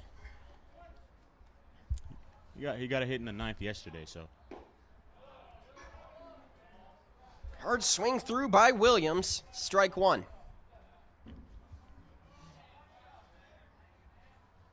Important for Pope now to keep on firing strikes. Fires another strike. That's strike 2. Working against Williams.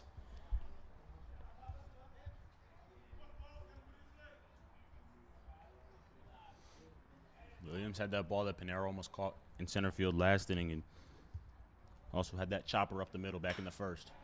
This 0-2 is hit lined out into left field. Krisick makes the grab, and his throw home won't come in time, so score the runner for the Barons to extend their lead to 5 runs yet again. 6-1 MLB Academy here, bottom of the 6th with 2 outs.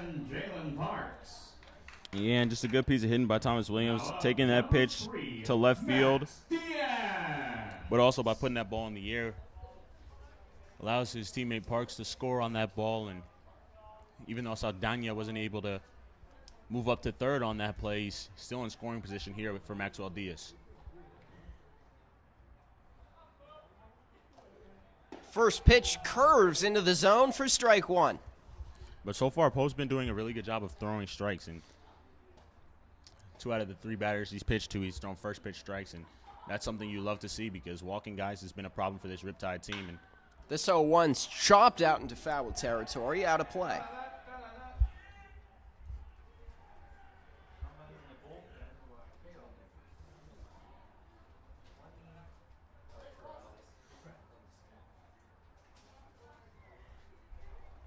Oh-2 now with 2 outs. Noble looking to put an end to the 6th. Pope.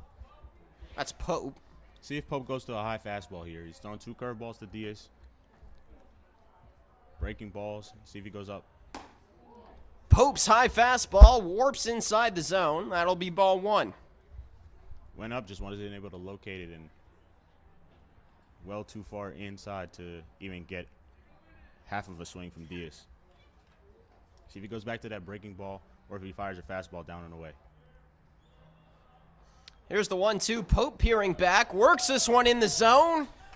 First strikeout to put a wrap on the 6th inning. 1 run by each team and a 6-1 lead for the Barons. Number 6.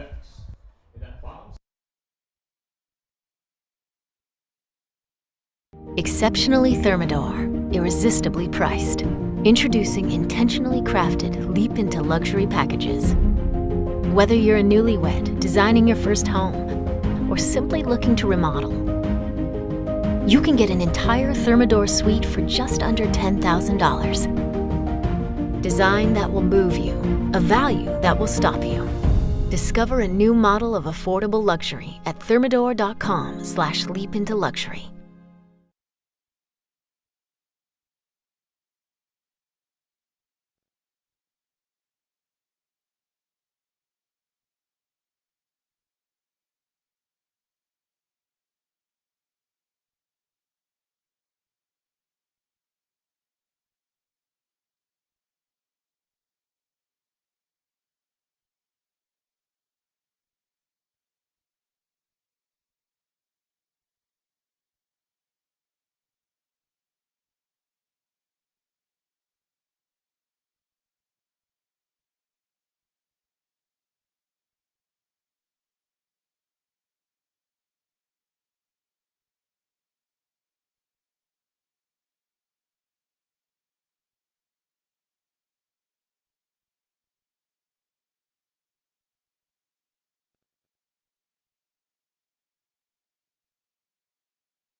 Burkell. So Burkell will get things started now for the Tide, top of the 7th.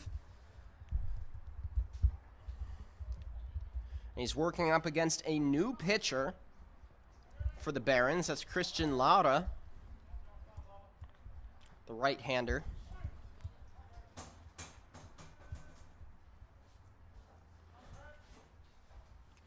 Sidewinding pitch, fouled away for strike 1.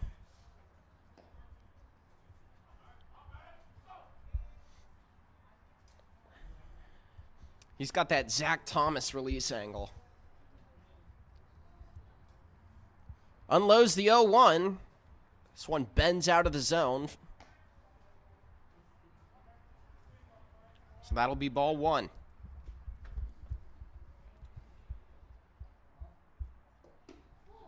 This one works inside, brings the count to 2-1. Yeah, and when you see a sidewinder like this, if you're a right-handed hitter, that means that the ball's going to be coming in towards your hands for the most part, or moves like a two-seam. But also, you're going to have to be wary of a pitch that's going down and away, which is like a slider. So that one breaks inside of the zone. If you're at the plate here, a lot of these pitches that you're seeing start on the inside part of the plate, you're going to want to leave. But also, if you see pitches that are outside, if you recognize it as a fastball, it's got a chance to catch the outside corner. Hitters count for Burkell, and he'll walk. Riptide starting things off with a walk, so that'll bring Manning up with 1 on. But yesterday, when the Riptide faced Kenji Pilatos and got into the bullpen of the Arroyo Seco Saints, that's where they started to score their runs, and they weren't able to really score off of Max Jacobs yesterday, other than the first inning, which they manufactured their run. So it'll be interesting to see if Lara is able to find the zone here and able to throw strikes. 4 strikeouts and 12 plate appearances so far this year for Manning, entering today's game at least. 1-0 sidewinding pitch gets away from Parks. Didn't even catch the ball. They'll call but the that a umpire's gonna strike. call it a strike. So fortunate for the catcher behind the plate, Jalen Parks, that the umpire gives him the call there. But noticing that over at first base, it's very hard for everybody over there that's gathered around first base, including the umpire, the first baseman, and the coach Steve and Brandon Burkell is on first base. If that pitch is outside of Nathan Manning, noticing that it's hard for them to see really where the pitcher is. So it's going to be interesting to see if they pick off or if Burkell tries to go, how good of a jump he'll get. 2-1 count, and Burkell's on the races. Throw over to second, and they'll say he's safe. Good slide there from Burkell. Yeah, that's one thing. 3-1 the count still. Sorry there, Colin. And that's one thing that's that's difficult for sidewinders to do, is to speed up their motion. And so they really usually sit around a 1-6 or a 1-5 to the plate, which is still good, but it allows guys like with speed like Brandon Burkell to steal bases. That ball is outside, ball 4, back-to-back walks now. So Brandon Burkell, who got thrown out yesterday trying to steal a bag in a game that was a little bit out of reach at the time. It was 15-7. We're going to get a pitching mound visit from the pitching coach for the Barons. They're going to take time to warm up a couple arms in their bullpen, but Burkell able to get his base here, and so his first stolen base of the season. But here we are, nobody out, down 6-1 for the Riptide. You got runners on first and second. Joey Nicolai, a guy who the team is asking to step up in that first base position, as they needed every guy who's played first base so far this year to hit as well as field. But nonetheless, Nicolai going to look here to break out. He had a good swing his last time up on a ball hit to left field, but looking for him to get a line drive and good speed. An outfielder on first base. Brandon Burkell, of course, stole the bases on second base. So a ball into the outfield most likely will make this game 6-2. And Nikolai is a particular favorite, especially when it comes to the social media department of the Riptide. He's a frequent of the TikToks that our team makes. Special shout out to our social media team.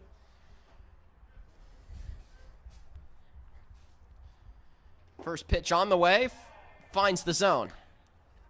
And it's pitches like that, they're going to start more at your hip, and they're going to drop down more towards your knee because of the arm angle of Lara on the mound. So it's going to be important for Joey Nicolai to recognize that.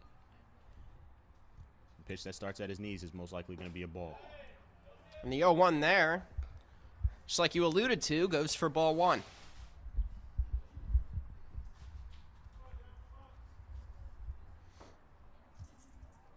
There's going to stay away to Nikolai most likely here.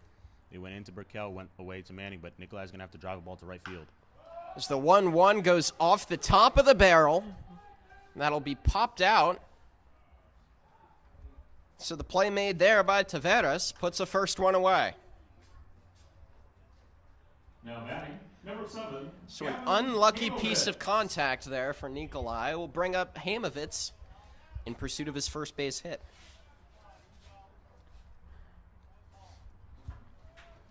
Hamovitz is certainly due. He had a 900 OPS this past season. Struck out just over 10% of the time. Well, he got a hit yesterday in his last at-bat, but he's also been able to hit the ball hard, and he's looking to do that again today. So far, he got hit on the hand by a pitch and then grounded out to third. So looking to get solid contact if you're Hamovitz. He's got a big hole between the 5-man and the 6-man over there at short and third. So it'll be interesting to see. So no back pick will be made over at second.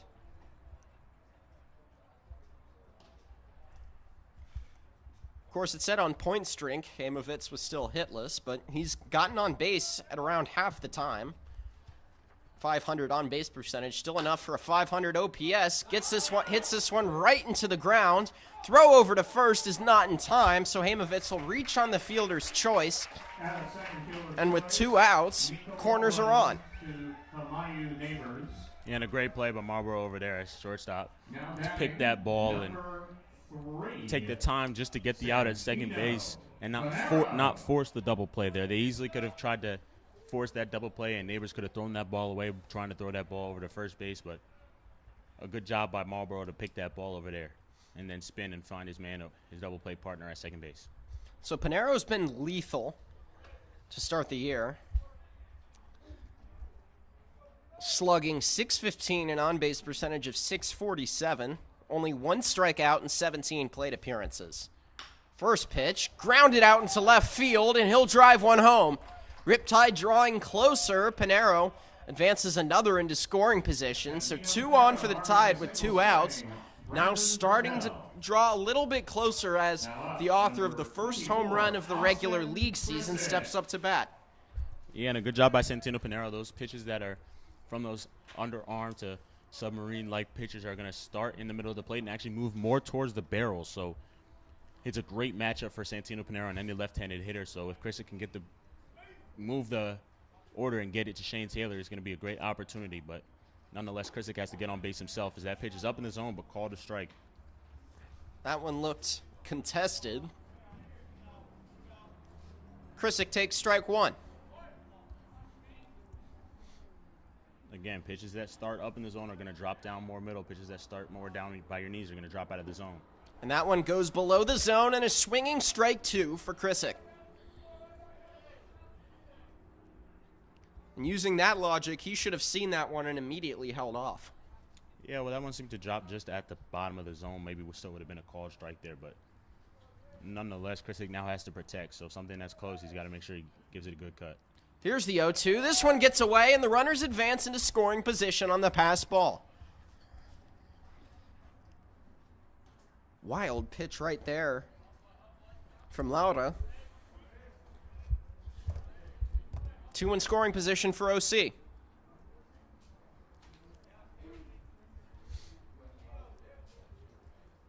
Krissick looking to salvage some offensive sustenance here in the 7th. See if he gets a pitch here, down and in. This one goes low. That's fouled away.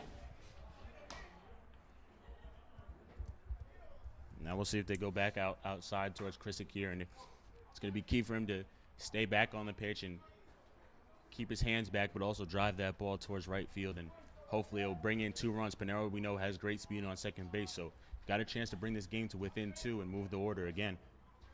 Here's the 1-2 to Krissick. Chops this one into foul territory.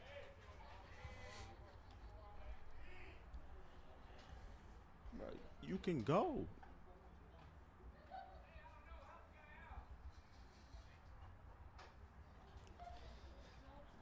It's becoming a quality at-bat for Krissick.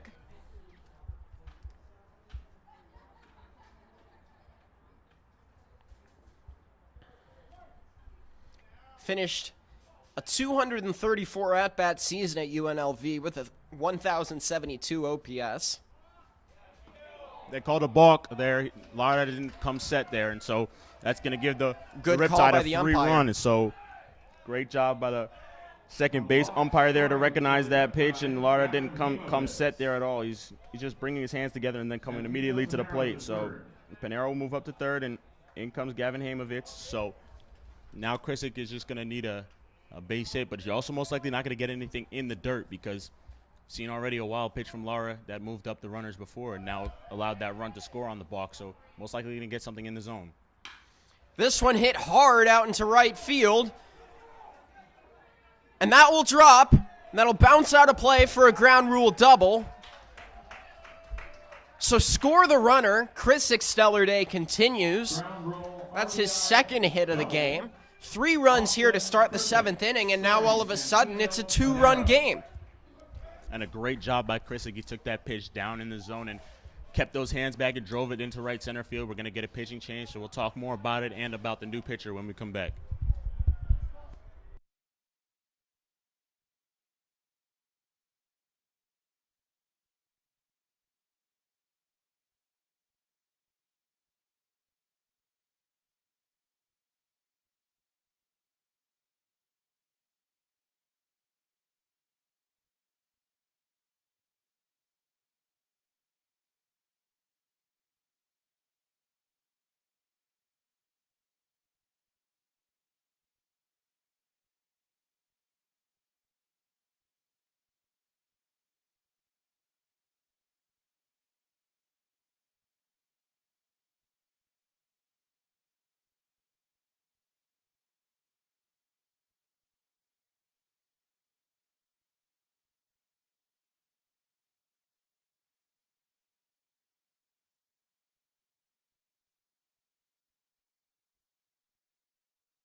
So Shane Taylor will be the first batter to face Anthony Corrales from Mount San Antonio College.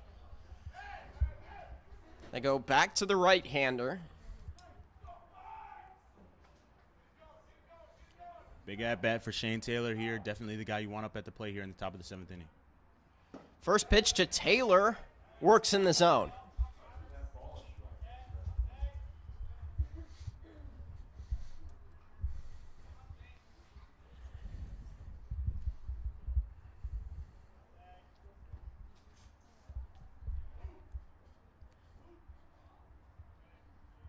Tide have climbed back to make it a 6-4 ball game. This one fouled back.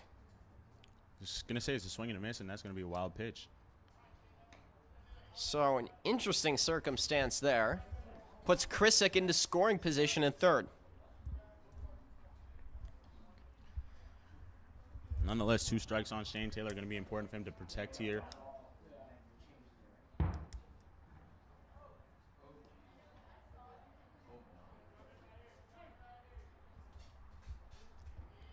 He's got to put a ball in play. Force these Barons to record the last out in the field, not. So here's the 0-2 on the way. Hard swing and a miss from Taylor. Puts a wrap on the top of the 7th. So not the ending Taylor and the Riptide would have liked, leaving a runner on at third. But Orange County able to rattle off 3 runs thanks to timely hitting from Austin Krisick. And so we'll take a moment to stretch. We'll be right back. 7 batters up.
Barron's getting back to work now with Marlborough.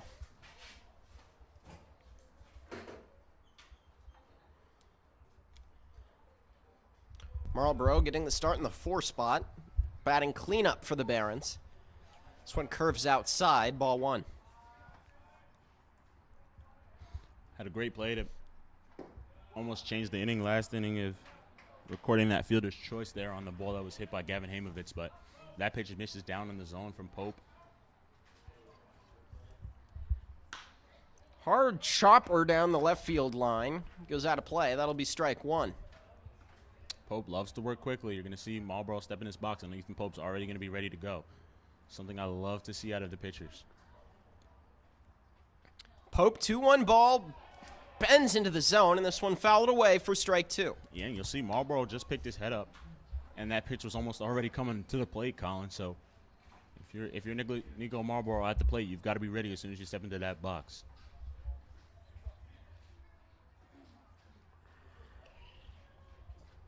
2-2. See if Pope goes back to the fastball. Pope's pitch takes a bounce off the knee pad. Most likely doubled up on the curve there because of that check swing and that uncertain swing from Marlborough, but we'll see where he goes here on a full count. Full count pitch hit hard down the left field line into foul territory.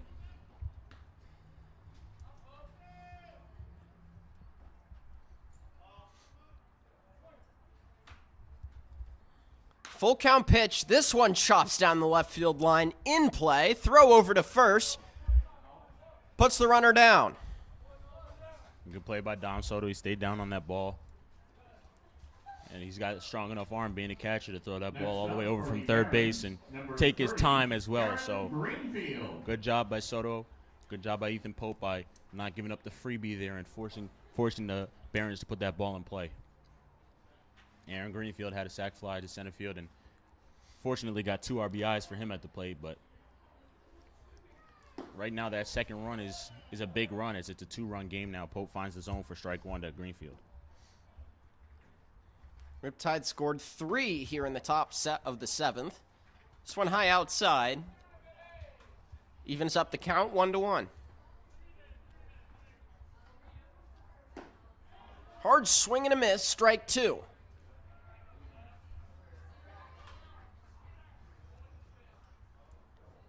See some fireworks in the background.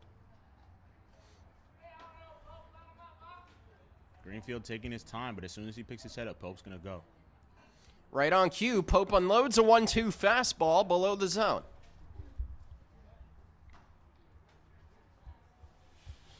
And Pope's already ready.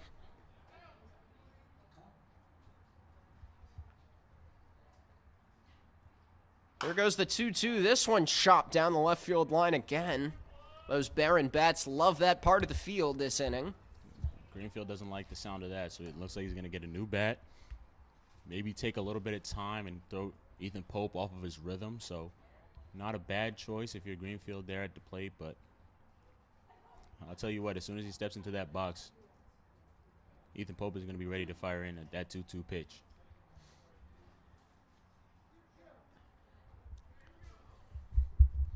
And Pope looks like he's been inconvenienced having to wait for that. It looks like he's been ready to deliver that pitch for the past hour.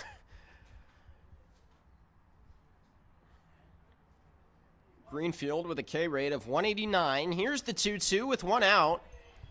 Takes a bounce off the knee pad of Mez. Full count.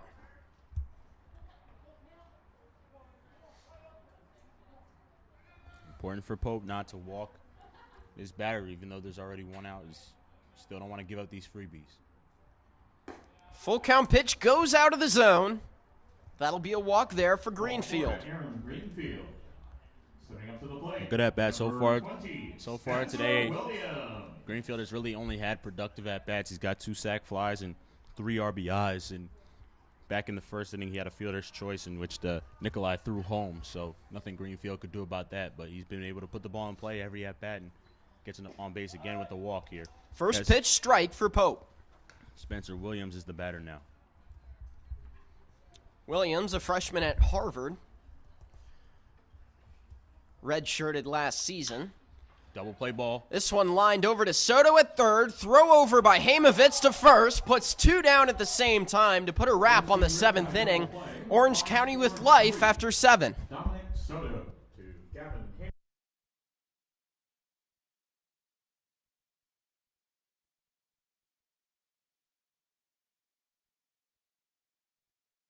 If you're away from your team city or like to watch games with fans like yourself, select your team and where to watch. Team Barfinder does the rest. Search for Team Barfinder online or in the App Store.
So Orange County scoreless through the first 5 innings. And then a solo shot by Austin Krissick gets the scoring going to bring them to within a 5-1 margin. But then the Barons rattle off another run in the bottom of the 6th to go up 6-1. But then in the 7th inning, the Riptide rattled off 3 runs to pull to within 2 runs as we enter the top of the 8th. So this is Soto, who engineered that double play, getting to work. First pitch, a fastball, goes off the knees of Parks. That'll be ball 1.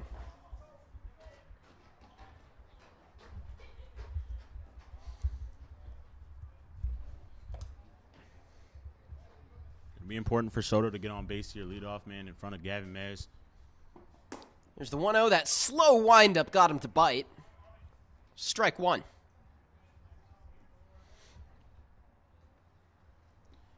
It's a live fastball from Anthony Corrales on the mound, and Riptide are going to have to catch up to it at some point if they're going to get back in this game. 1-1. Crank down that right field line. Veering foul. 1-2 count now for Soto. 3 strikeouts so far in 10 plate appearances this year.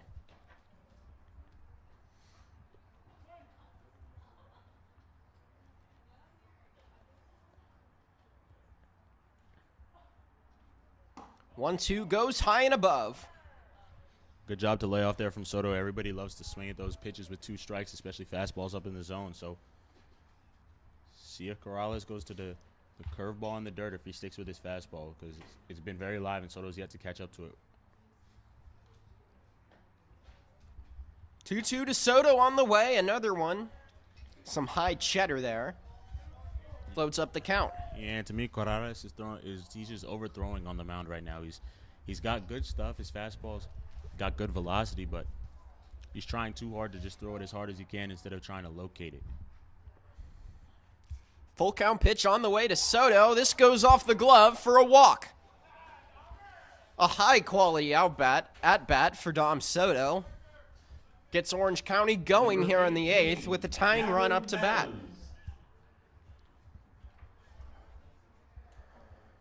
Mez recorded the first hit of this game. Orange County has 6 hits to compare to MLB Academy's 9. See if Mez can lay off these pitches up in the zone. First pitch curves out and away. Ball 1. Patience is going to be so key in this inning for the Riptide there. My guess is if they have a lot of patience, they're going to get 2 runners on here with nobody out.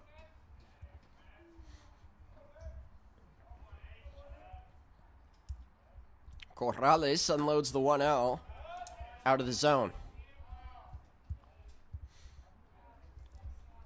And the catcher, Jalen Parks, is going to take time, go to the mound, calm down his man, Anthony Corrales, on the mound, and hopefully talk to him a little bit about what he's doing on the mound and what he's doing wrong, which is, like I said, he just seems to be overthrowing and try to overpower guys, which isn't something you really need to do, especially with guys who play in the game of college and play with metal bats. Playing with wood bats is a different feeling, and it's just a whole different game. So if he's by overthrowing, he's not really going to be able to throw those strikes. He's not going to be able to locate his fastball, and these guys are just going to sit on a fastball, and once they get, he's still even overthrowing over to first base, you can see.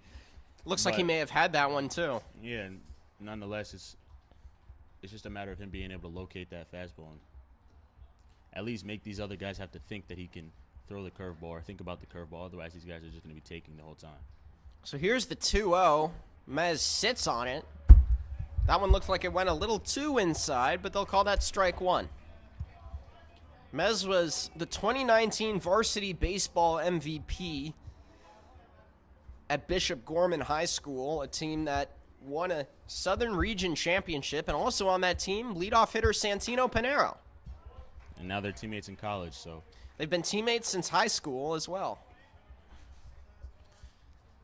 Pitch was fouled off by Mez. See if Corrales turns to his curveball at all here in a 2-2 count.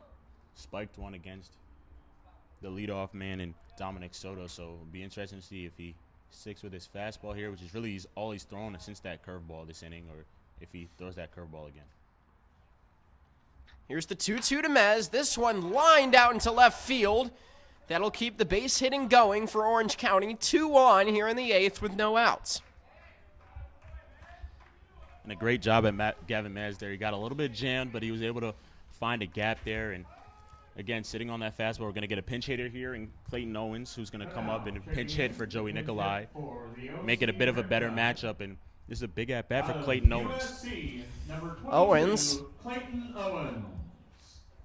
From the University of Southern California, grew up in Corona, went to Norco High School.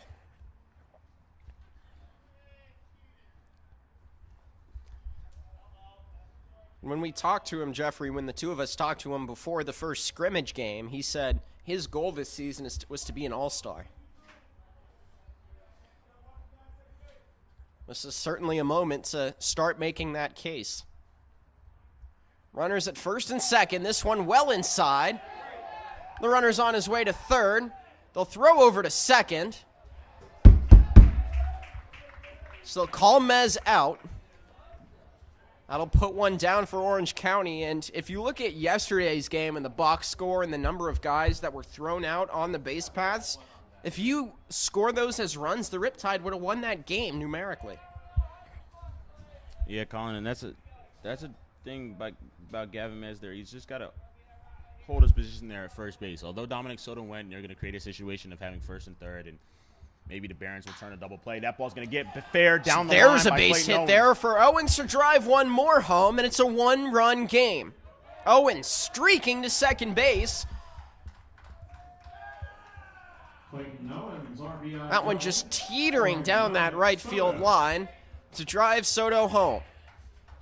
Yeah, but that's part of the problem is Chase Valentine is now going to pinch run for Clayton Owens over there at second base. Chase Valentine will pinch run there, but he's going to replace Burkell at second base, at shortstop in the bottom half of the inning, which makes a lot of sense, and he's also a faster base runner, the tying run. But again, base running has been a problem for this team. Gavin Mez would be at third base right now, and the winning run would be at first base. The go-ahead run would be at second base right now.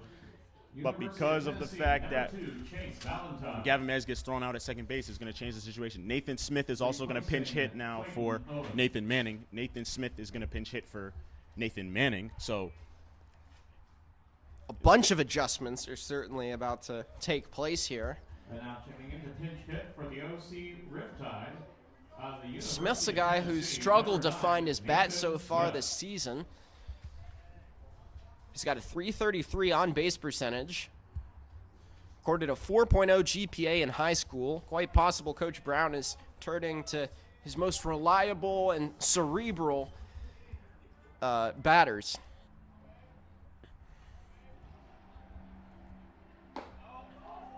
That slow wind-up works out in a way.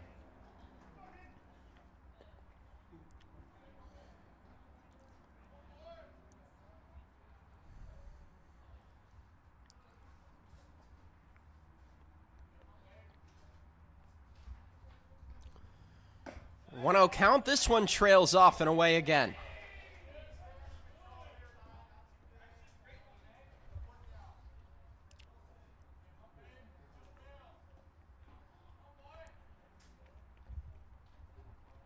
OC's dugout growing rowdier, cheering on the pinch-hitting Nathan Smith. see if Smith can get a fastball and time up Corrales here. 2-0 pitch goes below. A 3-0 lead in the count here for Smith. This decision paying dividends. And should have the takes on here all the way. Smith, a guy, didn't play yesterday, but so far this season he's been a great catcher for this team, and going to be back at UT next year, Tennessee that is. And this pitch goes outside of the zone and an easy walk for Smith. 4 straight balls. Puts runners on first and second. we'll see if we get a pinch runner here. Wilson Galvan, he's going to pinch run for Nathan Smith, which makes sense, of course, because Nathan Smith isn't going to be playing the outfield, certainly, Colin. So Galvan will run for Nathan Smith over at first base now. But nonetheless, Nathan Smith did his job, and Galvan will go to right in the bottom half of the inning. We're also going to get a pitching mound visit and I think a pitching change for the Barons. So we're going to take a commercial break really quickly, and we'll be right back.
new pitcher for the Barons is Aaron Rosales. He's going to take over for Corrales on the mound, but the batter will be Joey Nicolai in a huge spot for him. Clayton Owens and Nicolai, as well as Blake Pencil, are competing for that somewhat starting job over there at first base, or first choice, we should say, because there's not really going to be a starting job in summer ball. But Joey, this is going to be a big at-bat for Joey Nicolai, given that Clayton Owens just had a double, but also just a big at-bat for the Riptide as a whole. So no pitch there. Looks back at second. There won't be a back pick. Coach Brown has really been pushing the envelope here. He's making all the moves here in the top half of the 8th inning, looking for the tie, looking to get the Riptide back in this game. We'll see if that hitting from yesterday follows up here in these late innings as well. Riptide working with 1 out. This one bends low and outside of the zone.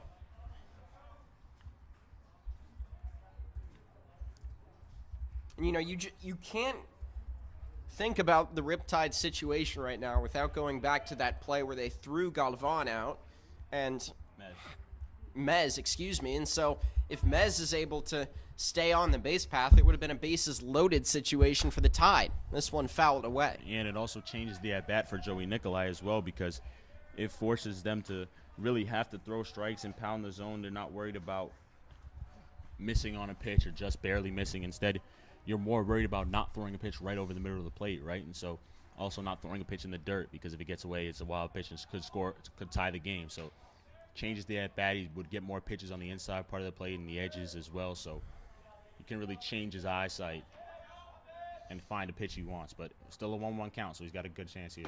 Morales unloads. Another ball. And this Barons team, they used 6 pitchers yesterday. Of course, the Riptide will be playing a home-and-home with the Barons. We'll see them tomorrow at 4:35 back at Great Park over in Irvine. So getting to this bullpen, seeing different arms. We saw 4 arms last time about 4 days ago. So seeing 3 arms as well, 4 arms as well today is very important. Nicolai fouls his ball back. Count goes to 2-2. 1 out still for the Tide. Nicolai from Newport Beach.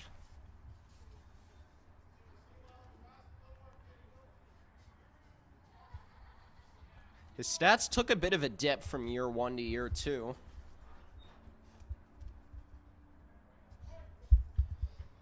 But he said that of any athlete he could hang out with for 24 hours, he said easily Gronk.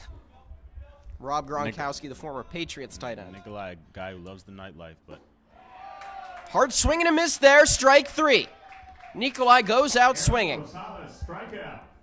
It's going to be a big at-bat for Gavin Hamovich, who's going to come up here now with 2 outs and the tying run on second base, down by 1. And a guy on second base, and Chase Valentine, who's got decent speed, but also got thrown out on a base running mistake yesterday. So it'll be interesting to see what Coach Chris over there at third base decides should Gavin Hamovich put a ball into the outfield here. But Hamovich swinging a good bat. This is definitely one of the guys you want up at the plate if you're a Riptide fan.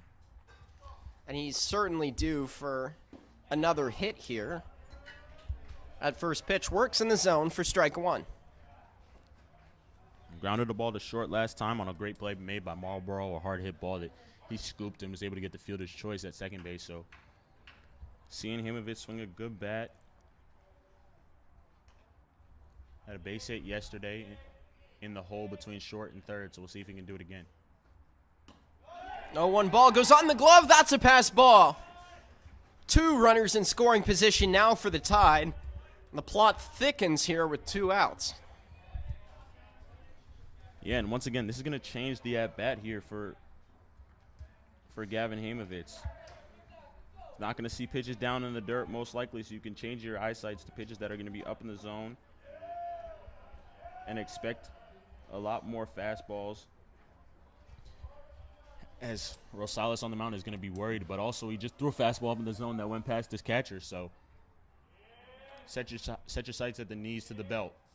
Here's the 1-1, goes low inside, ball 2.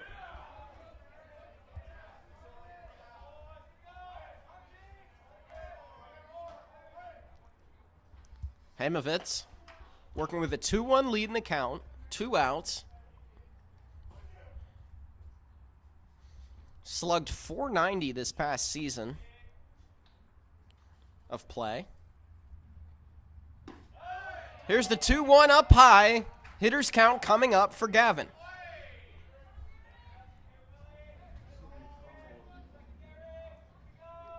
Patience is going to be important for Gavin Himowitz. He's going to get a fastball here, but the question is it going to be in the zone? And he's just going to have to decide and really set his sights on a certain location. For me, it's going to be down and in to middle in for Gavin Himowitz. If it's not there, just leave it, even if it's a strike. Here's the 3-1, hard swing and a miss.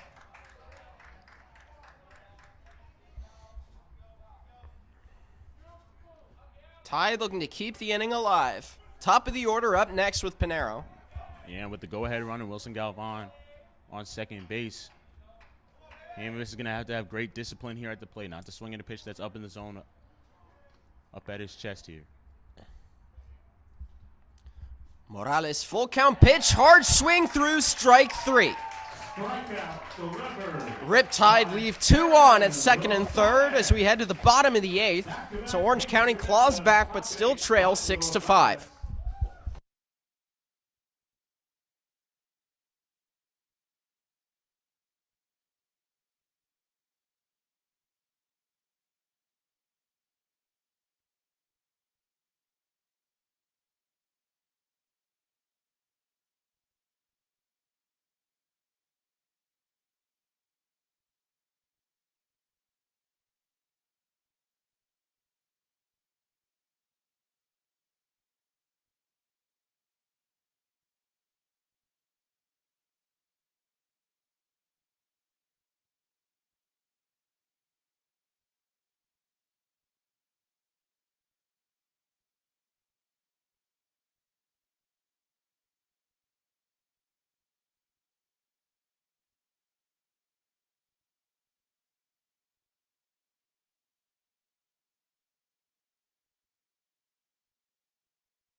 Bottom of the 8th inning. Going on up to lead off the end. Bottom 8th now, so the Barons are going to lead things off. Number 26, Christian Tavera. So Taveras in the 7th spot gets things started for the Barons.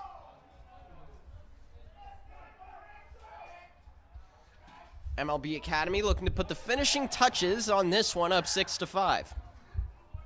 Shows bunt there. That'll go for strike 1.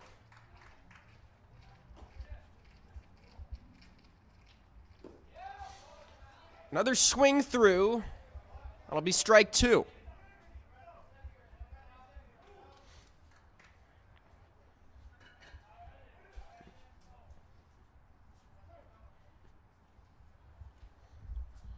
Oh, 2 pitch fouled away.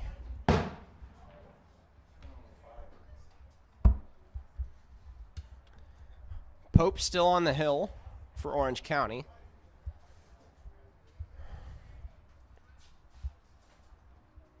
It looks like Daniel Naughton's in the pen. From Pendleton, Oregon. This is a big inning for Ethan Pope. He's going to need to shut down inning, keep this game at a 1-run game. Check swing there. That'll be ball 2 with 2 strikes.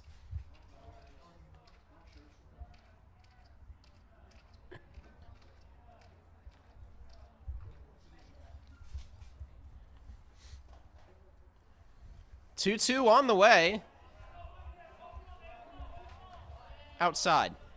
Big pitch here for Pope. Don't want to let the leadoff runner on, especially on a walk. It feels like every time that happens, you walk the leadoff man, that they come around to score. 7, 8, 9 in the order, especially don't want to get up back to the top of the order. Fly ball, sky down the left field line is going to go out of play. But if you're Ethan Pope out there, trust your stuff, because especially with 7, 8, 9, you don't want to face Kamau Neighbors. You don't want to face Thomas Williams, guys who have continuously gotten on base today and started these rallies for the Barons. So it's going to be important that you keep this leadoff man off base. So Christian Taveras hits this one out into shallow center field. Pinero's going to lay out, and it'll go by him. Chrisick goes back to clean up his mess, and that'll be a leadoff double for Taveras. Yeah, and that's you like the effort by Santino Pinero, but in this situation, in a one-run game with nobody out, you'd like to see him just pull up and get that ball and keep it in front of him there, because by diving and letting that ball go by him, by having that ball go by him, it changes the outlook of the inning now. Coach Brown's going to make a pitching change to Daniel Naughton, but nonetheless, if you're Santino Pinero, you've got to keep that ball in front of you. So pitching change will allow us to take another quick commercial break, and we'll be back after Daniel Naughton warms up.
So Daniel Naughton steps in to pitch for Orange County.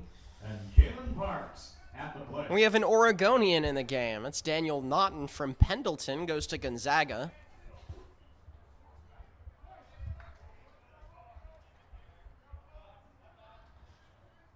Finished his high school career as the number 5 prospect in the state of Oregon. Played last summer in Alaska. Hard swing and a miss there for strike one. Pitches a four-seamer, a changeup, and a curveball.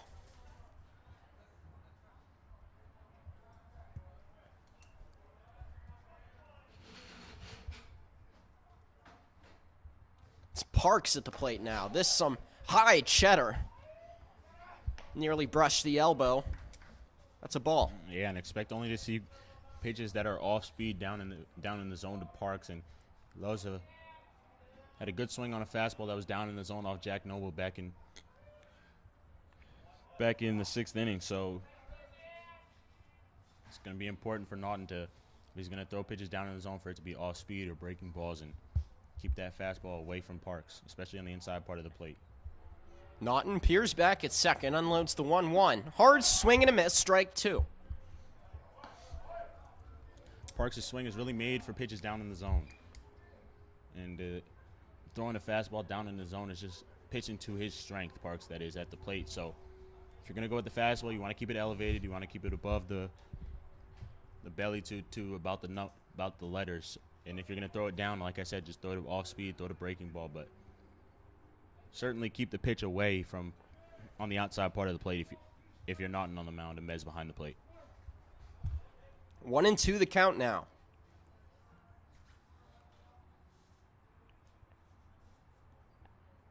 Naughton unloads.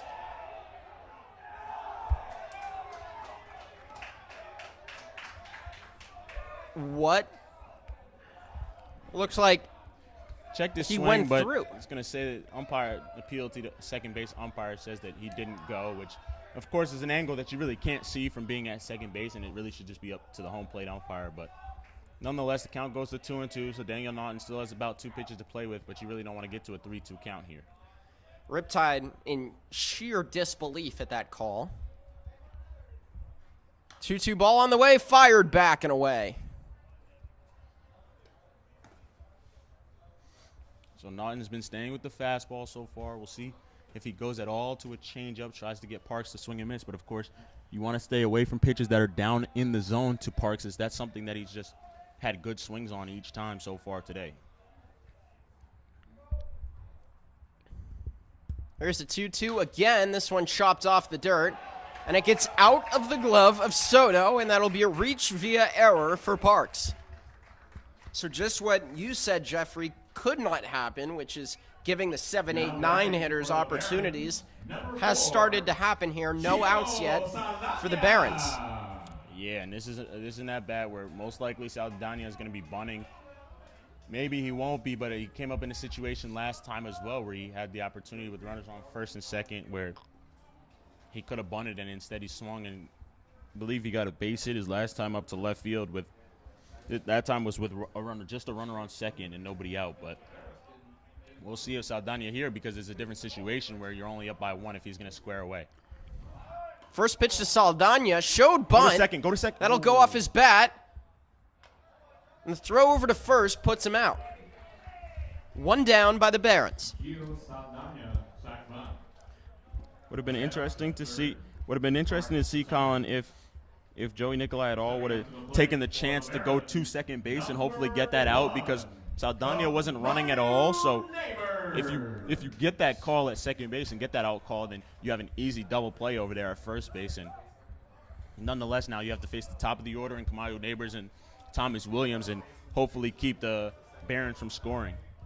But Coach Brown is going to put him on base and keep the play at the plate and keep the force out at the plate is the words I was looking for. I lost my words for a second as I was watching Coach Brown signal for the intentional walk there, but nonetheless, Thomas Williams will now hit. So Williams getting to work with 1 out. Bases loaded now after the intentional walk. Bit of a jam here for Naughton.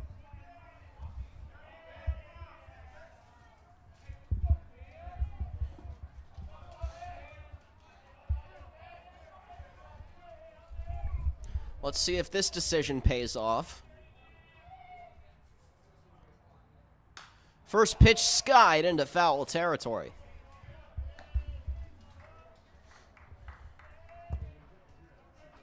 Neighbors so far this season batting .308, on-base percentage of .375.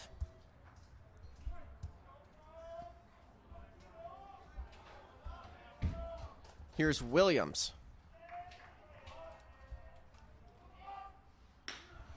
Clocks this one over the second base bag, and he'll drive one home. Another one comes home for the Barons, and that'll be a 2 RBI single for Thomas Williams. Yeah, and Thomas Williams just got a changeup down in the zone, and with the infield in, he's able to loop that ball into center field and past the second baseman Gavin Hamovitz, and Parks, even the catcher, is able to come around and score and push his lead to 3 for the Barons. So an unfortunate situation for Daniel Naughton on the mound is that intentional walk potentially comes back to haunt the Riptide here, but nonetheless, they're down by 3 now. It makes the situation in the 9th a lot harder as Naughton finds the zone for strike 1 to Maxwell Diaz.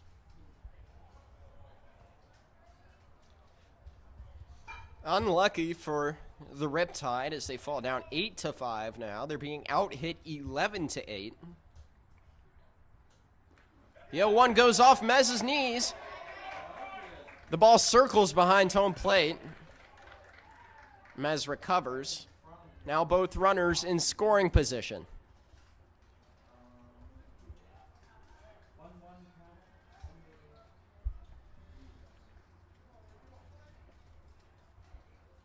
That'll even up the count 1-1.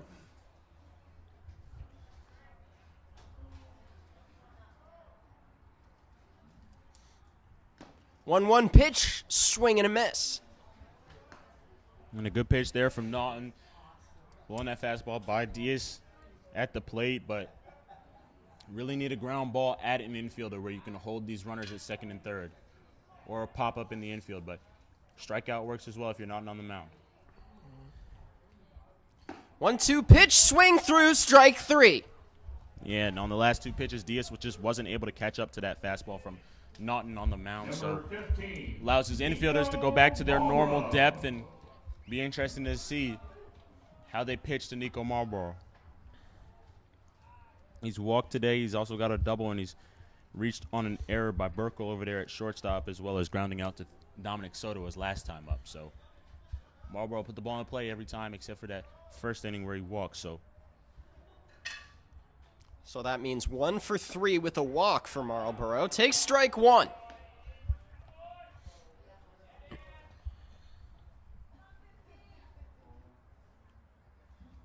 Naughton brushing inside.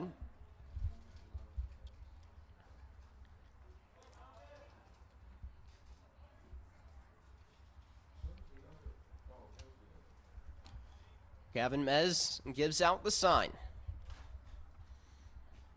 0-1 pitch, high cheddar, strike ball 1. Yeah, and Kamayu Neighbors is catching my eye over there at their base. He's really getting down the line. It'll be interesting to see if he tries to push the tempo at all or push the envelope, as I've said. But nonetheless, if you're not on the mound, you just want to focus on the hitter at the plate in Nicholas Marlboro. 8-5 lead for the Barons. That time he went, so strike 2. Naughton looking to escape the 8th. It's an important pitch here. If you're Naughton, you don't want to go to 2-2 at all. If Marlboro fouls his pitch off, so be it. But this is a pitch that you really need here. So what would you say you're expecting then? Expect a fastball up. That's what he threw to Diaz. That's how he got him out. But see if he can catch up to it. And he goes to that fastball. It's grounded out to foul territory.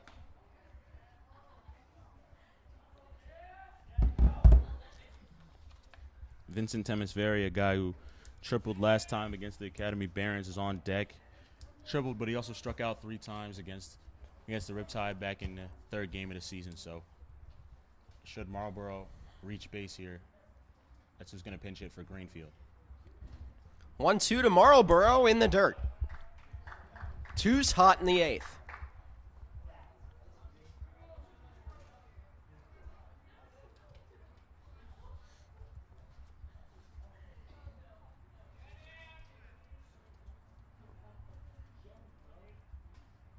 Naughton unloads the 2-2. Broken bat. And the throw over to first. Just on time to put a wrap to the 8th inning. Barons extend their lead to 8-5 as we head to the top of the 9th. With a total of 2 runs.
Top of the ninth and the last gasp for the Riptide. Top of the order as well with Pinero up. Krissick and Taylor will follow with Soto batting cleanup.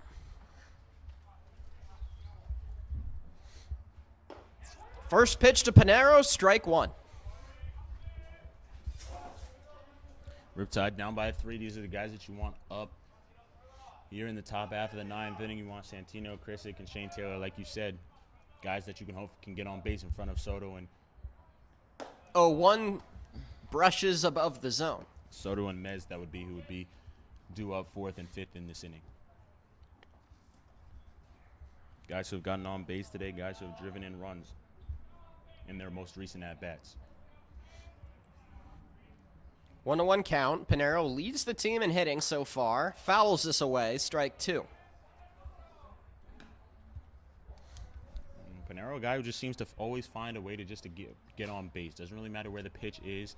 Sometimes he chases more, usually against lefties than righties. He just sees righties really well in my eyes, and so he's just a guy who just finds a way to get on base. No matter where the pitch is, he just finds a way to knock it into the outfield. 1-2 to Pinero, chopped off the dirt, and that'll find a gap. Timely base hitting from Pinero. He takes a late hard turn. Leadoff double for Pinero with 2 strikes on the board, and the Riptide won't go away yet. Yeah, and that's most likely going to be called a double. It took a awkward bounce there for Thomas Williams over there at third base, and wouldn't be surprised if the home scoring doesn't want to give their own team an error there. They've played errorless ball so far today, so that bounce, of course, Pinero hard running here in the top of the ninth inning, doesn't want to be the first out, so he was sprinting down to first base, and Coach Steve over there told him to get to second base. Of course, he probably didn't know what happened, but nonetheless, you're going to listen to your coach over there and trust him to send you to second base. So, indeed, they do call it a double for Santino Pinero, and he's on second base now, but it's not his run that matters. It's going to be the guy who's on deck, and Krissick needs to get on base first. So how about that sudden improvisation there? That'll go for strike one against Krissick.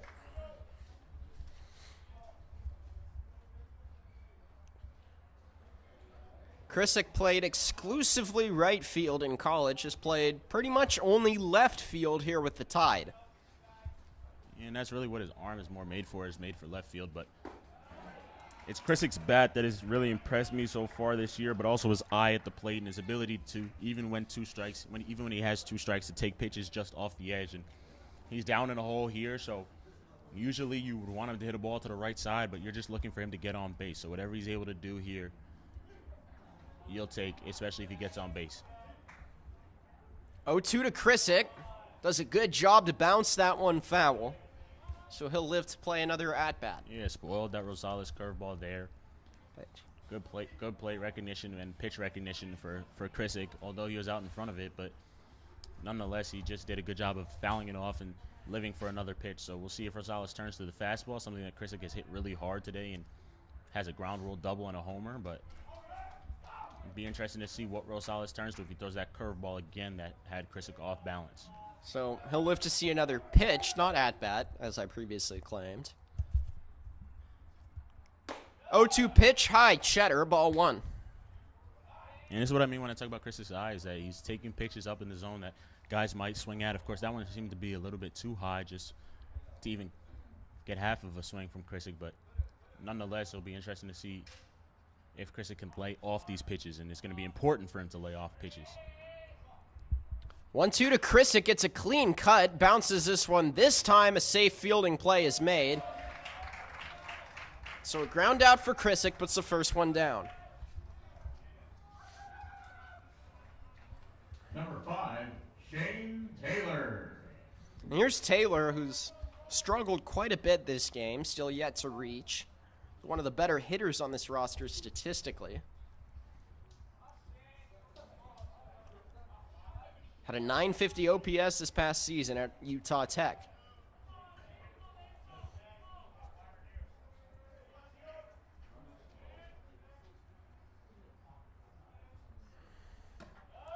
First pitch, high and outside.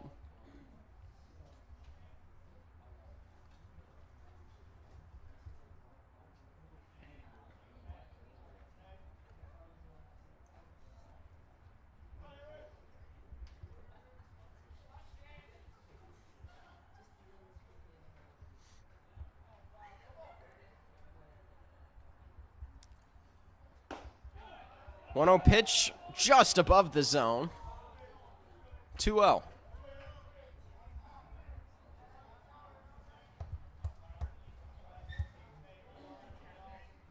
Shane's going to get a really good pitch to hit here. It's a matter of whether he's going to be able to put a good swing on and make solid contact and hopefully hit a line drive. That's something he's really struggled to hit so far. Even though he's gotten his hits, he hasn't really hit a hard line drive.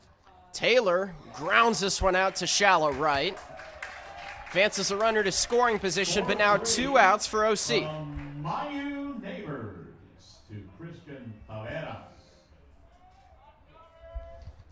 Neighbors making the play there. Dominic Soto. So with 2 outs, Soto will get to work.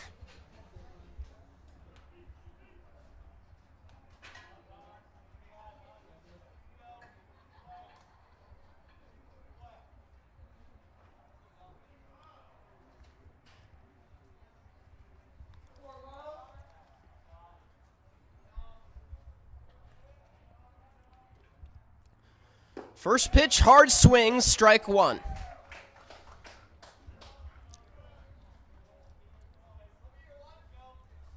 Soto from Rockland, California. He's a senior at UC Berkeley. His great-grandfather, Howard, is also a UC Berkeley grad. Soto was an engineering intern in the Central Valley this past year, so he's got a career outside of baseball as an engineer. He earned a 4.2 GPA in high school and also won the Community Service Award for the school.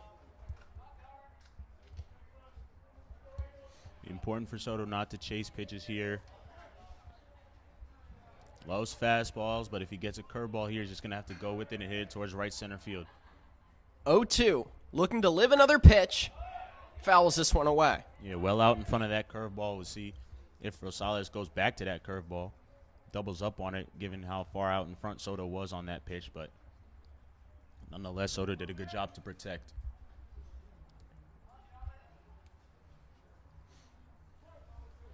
Soto locks in.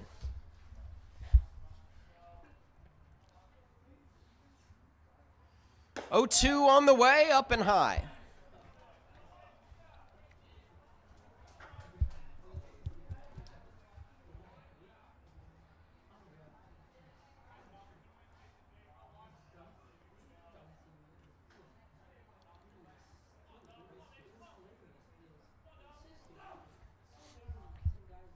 One, 2 on the way. Fouls this one away. Good job by Soto to spoil that curveball once again. By just spoiling the curveball, you're allowing yourself to get a fastball at some point. It's just a matter of whether you're going to be able to put that ball in play, whether it's going to be a pitch that you're capable of hitting. So he's kind of setting himself up here and also setting up Rosales, but hopefully to the benefit of Soto at the plate. 1-2 for Soto.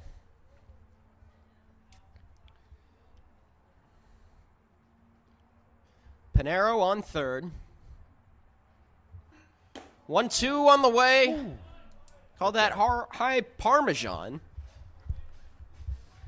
2's hot. Soto didn't really flinch at the box there either, though. But that's also kind of, it seems to be setting him up. We'll see. Most likely Rosales will turn to that curveball again, see if he can throw it down and away and get Soto to chase, and it's just going to be a matter of whether Soto's going to chase or not. 2-2 curves inside, and that's your ball game. Orange County does a great job to rally back, down 5 runs, but after a tumultuous eighth inning in which the Barons put up another 2 runs, Orange County fell behind 8-5, and that result held Orange County still without its first road win of the year. Yeah, but the Riptide will be back at home tomorrow, Colin. And you like to see it. They battled back, but in the bottom half of the 8th inning, they gave up those 2 runs that just put too much pressure on their guys at the top of the order. And so they'll see the Academy Barons tomorrow at home at 4:35. We'll be doing that game. So we thank everybody for watching this road game, our first road game broadcast of the year. But we'll be back in our element, back at home in OC Great Park. Again, 4:35 p.m. Pacific time. The Riptide will be hosting the Barons, this time looking to get revenge for what happened today. So thank you again for watching, and we hope to see everybody tomorrow. Thanks, everyone.